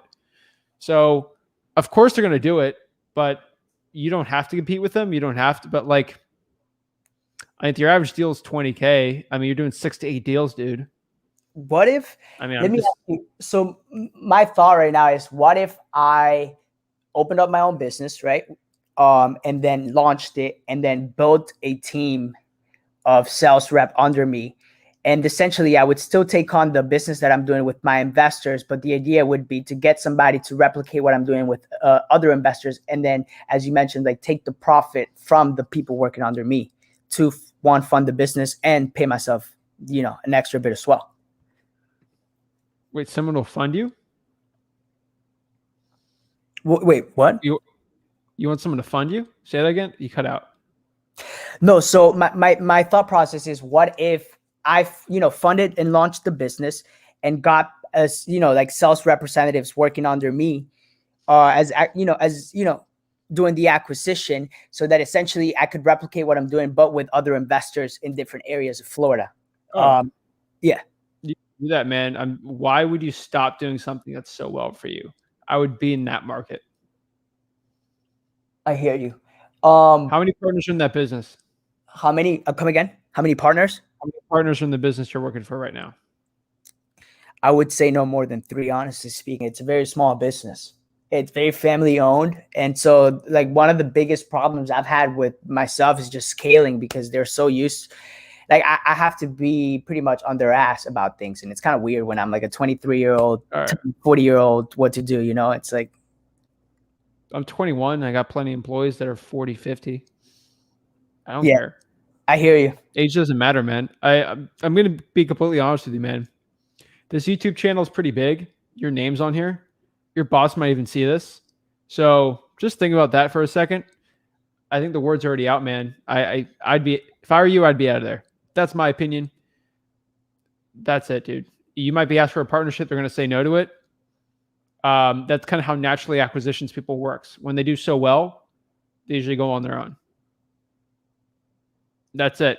They did 2 cardinal sins while hiring you, and they got to face the consequences. They taught you marketing, they taught you acquisitions, and they basically made you learn everything, which is not what you do that's a bad business owner. That is recipe for you to go out, do your own business, make more money than you're doing now. I'm not even blaming your boss. Like, I'm an empathetic person, but I got no shame on saying your boss did a bad decision there. Well, I did have some background in marketing. Honestly speaking, I've also helped them with the marketing myself. Like my twin brother and I, it was primarily him, honestly speaking. We launched the CBD business back in 2017 that got sold to like a Fortune 500 company over in California. But I was like a director of communications. They're having you doing marketing though, dude. They're having you do marketing. They are it's having their fault. Marketing as well. I would have cut you out of marketing had you do only acquisitions. You seem like a visionary, which is a terrible hire for acquisitions. Literally all the red flags for you. I would never hire you, dude. You'd be too good. You would take all my secrets and then you'd go out there in Port St. Lucie and just do what you do there. You do it in whatever. If I had to in Miami, you'd do the same thing. You did in Tampa or Orlando. It doesn't matter, dude. So like, come on. That's it, dude. Do your own business. That's what I'd tell you right now. You can still work for the guy, but you could, doing what you do now, you could probably make $400K a year. That's my guess. You spend $30K in marketing, make 400, net 350. That's probably what you're looking at. That's just my guess. Yeah. If the numbers are true, like you're saying. No, yeah, I know. I don't think it's that hard, man. All the info's here on this YouTube channel. It's just your decision, dude. We can go around this in circles, but really it's up to you. Yeah. I already told you what I would do. No, you're right. I really how human nature works. Like, yeah. I hope you know that's how human nature works. You're making 100 now.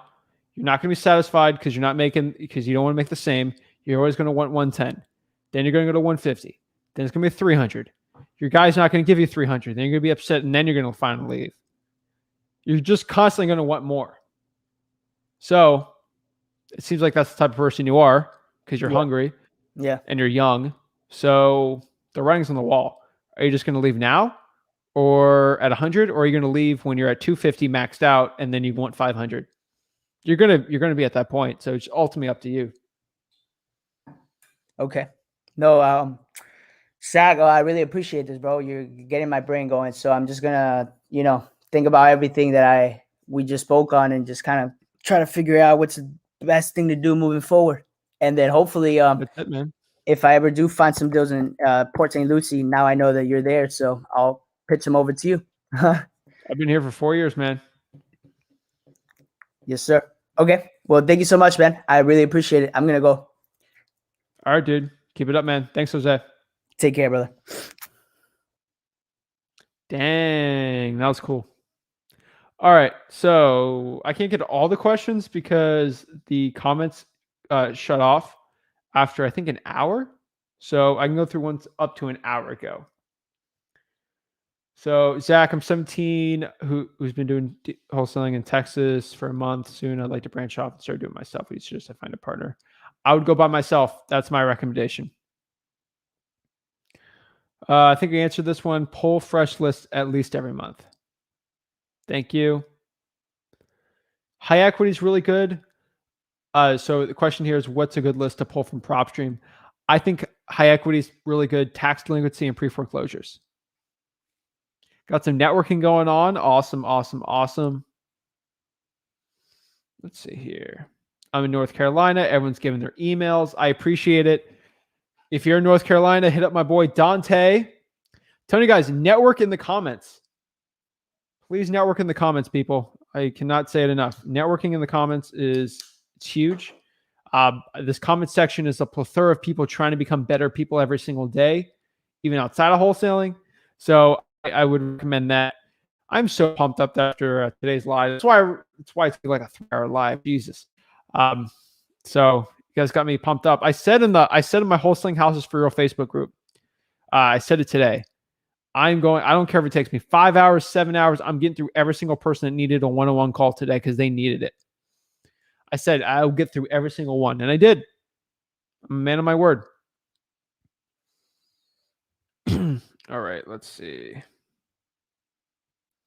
Okay, JP, I want to answer this. I deleted all my socials. JP, get socials for networking, wholesaling, real estate.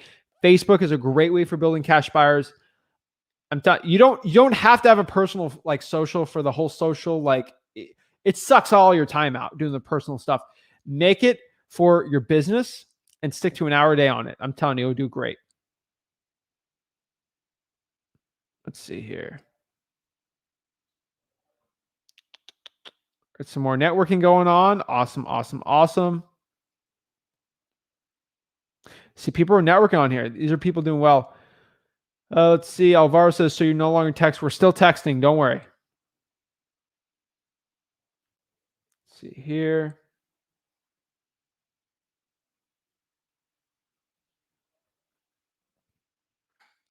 All right, Nathan, I DM'd you a hot probate lead in Florida. I'll get to it. Let's see here. Carl says, how do you secure a contract, a memorandum of contract? I do an affidavit of equitable interest. That's what we recommend.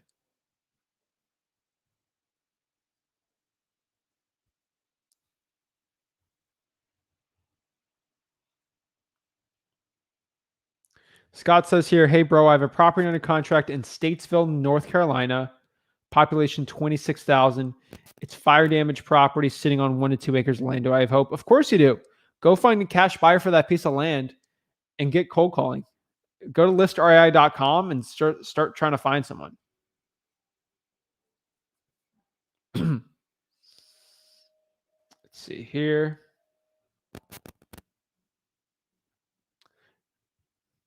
This is the quote.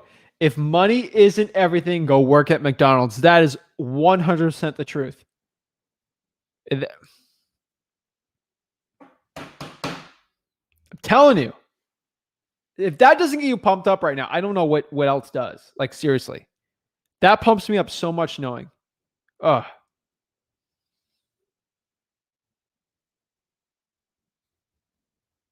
Let's see here.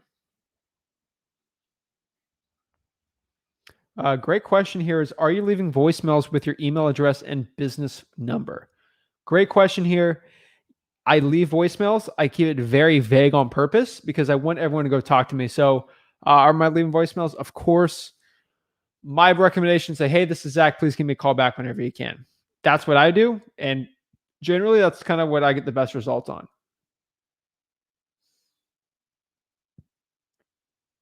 I don't leave my email address. Let's see. Try to get it for lower, maybe. That's a good one. That's a good one.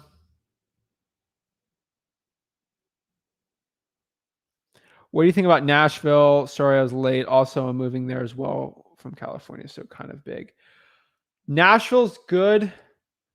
Knoxville's probably better, but Nashville's an amazing, like you could clean up easily Nashville and the surrounding counties and markets, so it's good. Absolutely. Hey, Zach, I'm in Brevard County. Are there any good hard money lenders that will give you a loan based on the deal? No. Brevard's a tough market, so. High equity doesn't mean. Also, if you're in Brevard, I would probably be in Orlando too, but hard money is kind of hard. Yeah. It's difficult. I'm not going to say that. That's a weird one to say, but it's kind of difficult. High equity doesn't mean that they're motivated just because they're equity. They are in a better position to accept a discount offer if they have motivations or want to be to sell, all the better. JD, I couldn't even say it better myself. Well, I mean, I probably could, but that's a great way to explain it. Thank you so much for actually, that's a go-giver response right there. Thank you so much. That's a good one right there. It's true though.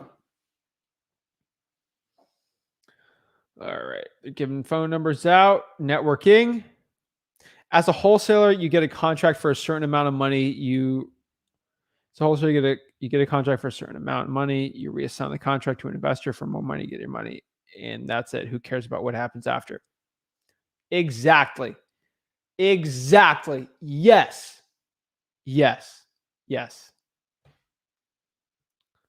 Josh says, Zach losing the pounds. Good job. I appreciate it. On a cut right now, so you can get that six-pack beach bod. But yeah, losing some weight, which is good. Makes me feel good. Helps me out with basketball and stuff. So yeah, keep it up. All righty.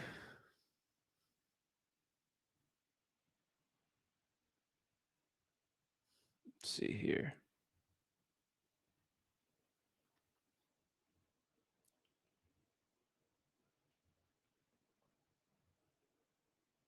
Bless your heart, Zach. You're such a patient dude. I mean, he's not paid. I'm just listening. I'm trying to generally help people out. But thank you. Appreciate it. You guys are awesome.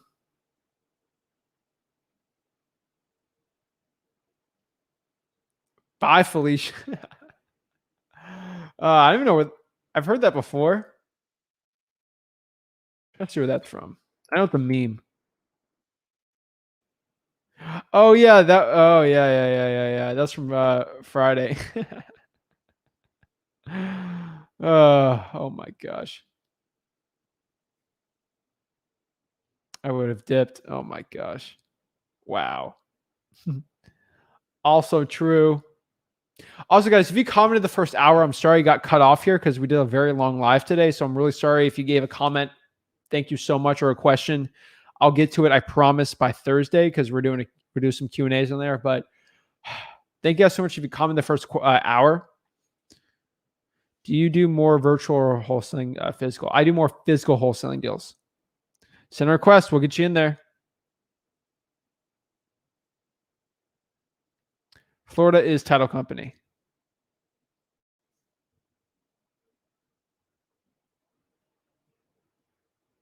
You're a patient man. Thank you for the great content. I appreciate you. Can you wholesale property the reverse mortgage? It's a tough one. Very, very tough. Hydrate yourself, Zach. We got a new water cup, so super hydrated all the time. It's half a gallon, but honestly, if I drink more than this, I'm probably going to have to use a bunch of bathroom breaks during a 3-hour live. So got the water bottle. We're good to go. We're good to go.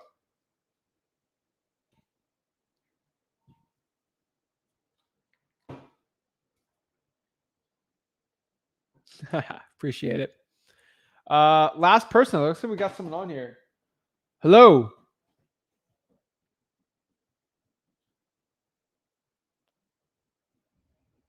Hello.